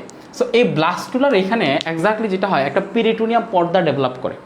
পেরিটোনিয়াম পর্দা ডেভেলপ করার আগে যেটা দেখবো সেটা হচ্ছে এইখানে ব্লাস্টুলার যে কেভিটিটা আছে, দেখো এটা একটা কেভিটি, এটা একটা গহ্বর, একটা সিল, কেভিটি মানে হচ্ছে সিল। সো সেটাকে বলা হয় blastocoel, cause this coel is derived from the blastula, so that coel should be called blastocoel. So এটাকে বলা হয় এক্স্যাক্টলি ব্লাস্টোসিল, এটাকে বলা হয় ব্লাস্টোসিল। ঘাস ফড়িংয়ের ক্ষেত্রে দেখো কাহিনীটা কি হয়, ইভেন এই ব্লাস্টোসিলটা যখন ডেভেলপ করে, সেই ব্লাস্টোসিলের এদিকে এক্স্যাক্টলি ঘাস ফড়িংয়ের তোমার এইখানে পেরিটোনিয়াম পর্দাও ডেভেলপ করে, অর্থাৎ এখানে দুইটা কেভিটি ফর্ম হয়, দুইটা কেভিটি ফর্ম হয়, কেভিটি উইদিন কেভিটি, ভালোভাবে চিন্তা করো, কেভিটি উইদিন কেভিটি। ধরো এদিকে ব্লাস্টুলা ডেভেলপ করলো, এটা একটা কেভিটি। আচ্ছা, আমি প্রথমে পেরিটোনিয়াম পর্দাটা দেখাই। পেরিটোনিয়াম পর্দাটা ডেভেলপ করলো, পেরিটোনিয়াম পর্দাটা ডেভেলপ করলো, এটা একটা কেভিটি। অ্যান্ড এখানে যেটা হলো সেটা হচ্ছে এইটার চারপাশে আমার আরেকটা ব্লাস্টুলা, অর্থাৎ এখানে আরেকটা কেভিটি আসলো, ব্লাস্টুলা, অর্থাৎ এখানে দুইটা কেভিটি আসে। মাঝখানের যেটা এখানে পৌষ্টিক নালী থাকে, এক্স্যাক্টলি একটু পরে এখানে পৌষ্টিক নালী ডেভেলপ করবে। সো আমরা বেসিক্যালি ধরে নিতে পারি ঘাস ফড়িংয়েরও সেখানে সিলুমটা এক্সিস্ট করত এবং সিলুমটা এক্সিস্ট করে, অর্থাৎ এখানে পেরিটোনিয়াম পর্দা এবং এখানে যেই পৌষ্টিক নালী আছে সেই পৌষ্টিক নালীর মধ্যবর্তী ফাঁকা স্থান আছে। নর্মালি এই জায়গা থেকে পরবর্তীতে পৌষ্টিক নালী ডেভেলপ করে। সো এখানে ঘাস ফড়িংয়েরও সেই সিলুমটা এক্সিস্ট করে, কারণ সেটা পেরিটোনিয়াম পর্দা এবং সিলুমের পৌষ্টিক নালীর মধ্যবর্তী যে ফাঁকা স্থান, সেই মধ্যবর্তী ফাঁকা স্থান। ইভেন সেটাকে আরেকটা ভিউয়ে দেখাই তোমাদের বেসিক ক্লিয়ারের জন্য, আরেকটা ভিউয়ে দেখাই, একটা ভিউ যথেষ্ট না সেটা বোঝার জন্য। আরেকটা ভিউ হচ্ছে, ধরো এটা হচ্ছে ঘাস ফড়িং, এটা হচ্ছে ঘাস ফড়িং। এখন এই যে ঘাস ফড়িং যে দেহ প্রাচীর, এখানে হচ্ছে তার পৌষ্টিক নালী,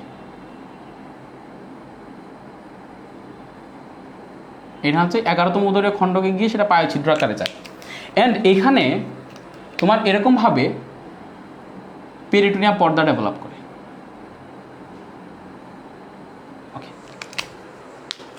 তার মানে এখানে যে পেরিটোনিয়াম পর্দা এবং এখানে যে পৌষ্টিক নালী, সেইটার যে মধ্যবর্তী যে ফাঁকা স্থান, সেই মধ্যবর্তী ফাঁকা স্থানটাকে আমরা বলবো সিলুম। বাট কাহিনী যেটা হয় সেটা হচ্ছে ঘাস ফড়িং যখন ডেভেলপ করতেছে, যখন ব্লাস্টুলা স্টেজে থাকে, তখন এইখানের যে পেরিটোনিয়াম যে পর্দাটা আছে, সেই পেরিটোনিয়াম পর্দাটা এক্স্যাক্টলি এইখানে যে ব্লাস্টুলা আছে সেই ব্লাস্টুলার সাথে গিয়ে মিশে যায়, সেই ব্লাস্টুলার সাথে গিয়ে একীভূত হয়ে যায়। জিনিসটা চিন্তা করো, ইনিশিয়ালি সেখানে দুইটা কেভিটি আছে, তুমি এই কেভিটিতেও ঢুকতে পারবা, খেয়াল করো, তুমি এই কেভিটিতেও জাম্প দিতে পারবা, অ্যান্ড তুমি এই কেভিটিতেও জাম্প দিতে পারবা। তার মানে ইনিশিয়ালি সেখানে দুইটা কেভিটি ডেভেলপ করতেছে, দুইটা সিল ডেভেলপ করতেছে, দুইটা গহ্বর ডেভেলপ করতেছে। বাট আমি যদি সেখানে, ধরো আমি এখানে পেরিটোনিয়ামের ভিতরে দুটো আঙুলকে ঢুকাইলাম, ঢুকাই আমি এই পেরিটোনিয়ামটাকে এদিকে বাইরের দিকে প্রেস করলাম, মানে প্রেস করতে করতে সেই পেরিটোনিয়ামটাকে আঙুল ঢুকায় প্রেস করে সেটাকে হচ্ছে এই যেই ব্লাস্টুলার যেই সেলগুলো আছে, সেই ব্লাস্টুলার সেলগুলোর সাথে মিশায় ফেললাম। হোয়াট ডাজ ইট মিন? মাঝখানে যে স্পেসটা ছিল সেই স্পেসটা এখন আর থাকবে না, স্পেস হয়ে যাবে একটা। জিনিসটা চিন্তা করে দেখো, স্পেস হয়ে যাবে একটা। ধরো এটা হচ্ছে আমি পেরিটোনিয়াম পর্দাটাকে আনতে আনতে আমি কি করলাম, এখানে হাতটা ঢুকায় এটাকে তোমার এক্সপান্ড করে সেটাকে হচ্ছে এরকমভাবে নিয়ে আসলাম। অ্যান্ড এইটা আলটিমেটলি তোমার এই যে ব্লাস্টুলার যে সেল আছে, সেই ব্লাস্টুলার সেলের সাথে সেটা মিশে একাকার হয়ে গেল, এবং এমন একটা কন্ডিশনে গেল যে কোনটা ব্লাস্টুলার সেল আর কোনটা পেরিটোনিয়াম পর্দা সেটা আমরা আইডেন্টিফাই করতে পারতেছি না, সেটা ডিফারেন্সিয়েট করতে পারতেছি না। আলটিমেটলি এখানে যে দুইটা সিলুম ছিল, দুইটা যে সিল ছিল, দুইটা যে কেভিটি ছিল, সেই দুইটা কেভিটি এখন মিক্স হয়ে গেছে। দুইটা কেভিটি এখন কী হয়ে গেছে? মিক্স হয়ে গেছে। এক্স্যাক্টলি ঘাস ফড়িংয়ে এটা পেরিটোনিয়াম পর্দাটা এইভাবে পায় না, এই পেরিটোনিয়াম পর্দাটা গিয়ে ব্লাস্টুলার যে সেল আছে সেই ব্লাস্টুলার সাথে একাকার হয়ে যায়। সো এক্স্যাক্টলি এখানে দুইটা কেভিটি ছিল, ইনিশিয়ালি সেখানে দুইটা কেভিটি ছিল, একটা হচ্ছে মাঝখানের সিলুম আর একটা হচ্ছে ব্লাস্টোসিল। তো এই যে মাঝখানের সিলুম এবং ব্লাস্টোসিল সেটা যখন গিয়ে ব্লাস্টুলার যে সেলগুলো আছে সেগুলোর সাথে যদি লেগে যায় তখন এক্স্যাক্টলি মাঝখানে আর গহ্বর থাকতেছে না। ইভেন মাঝখানে আমি যেটা পাচ্ছি সেটা হচ্ছে মাঝখানে শুধুমাত্র আমি একটা গহ্বর পাচ্ছি, অর্থাৎ এখানে একটা ব্লাস্টোসিল ছিল এবং সিলুম ছিল, যেই দুইটা মিক্স হয়ে গেছে। সো মিক্স হয়ে গেছে, দ্যাটস ওয়াই সেটা হচ্ছে একটা মিক্সড কেভিটি। কেভিটি মানে হচ্ছে সিল, দ্যাটস ওয়াই ঘাসফড়িংয়ের সিলুমের পরিবর্তে মিক্সুশিল থাকে। ঘাসফড়িংয়ের সিলুমের পরিবর্তে কি থাকে? Mixocoel. Mixocoel, that is the concept of mixocoel. এই ঘাসফড়িংয়ের এক্স্যাক্টলি সিলুমটা ব্লাস্টোসিলের যে কেভিটি আছে, সেই ব্লাস্টোসিলের কেভিটির সাথে মিশে যায়। অ্যান্ড এটা হয়, তুমি দেখবা যে মিক্সুশিলের ক্ষেত্রে তুমি পেরিটোনিয়াম পর্দাটাকেও আলাদাভাবে ডিফারেন্সিয়েট করতে পারবে না। ইভেন তোমাদের বইয়ে এই কথাটা সরাসরি লেখা আছে যে ইন কেস অফ মিক্সুশিল পেরিটোনিয়াম পর্দাটাকে আমরা পাই না। এটা ব্লাস্টোসিলের যে সেল থাকে, ব্লাস্টোলার যে সেল থাকে, সেটার সাথে এমনভাবে মিশে যায় সেটাকে আর খুঁজেই পাওয়া যায় না। সো নর্মালি সিলুমে পেরিটোনিয়াম পর্দা এক্সিস্ট করে, মিক্সুশিলে পেরিটোনিয়াম পর্দা শুরুতে এক্সিস্ট করলেও পূর্ণাঙ্গ অবস্থায় তখন আর আমরা সেই পেরিটোনিয়াম পর্দাটা পাই না। That's the concept of mixocoel. সবাই আমাকে বলো যে মিক্সুশিল জিনিসটা বুঝছো কিনা?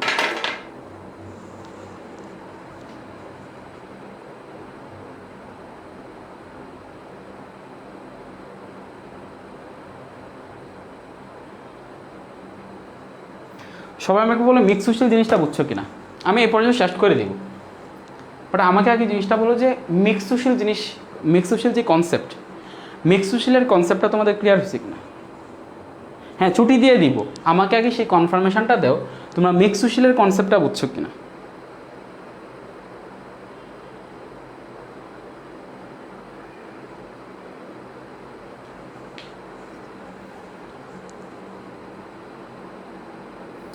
সবাই একটু কনফার্মেশন দাও মিক্সুশিলের কনসেপ্টটা বুঝছো কিনা।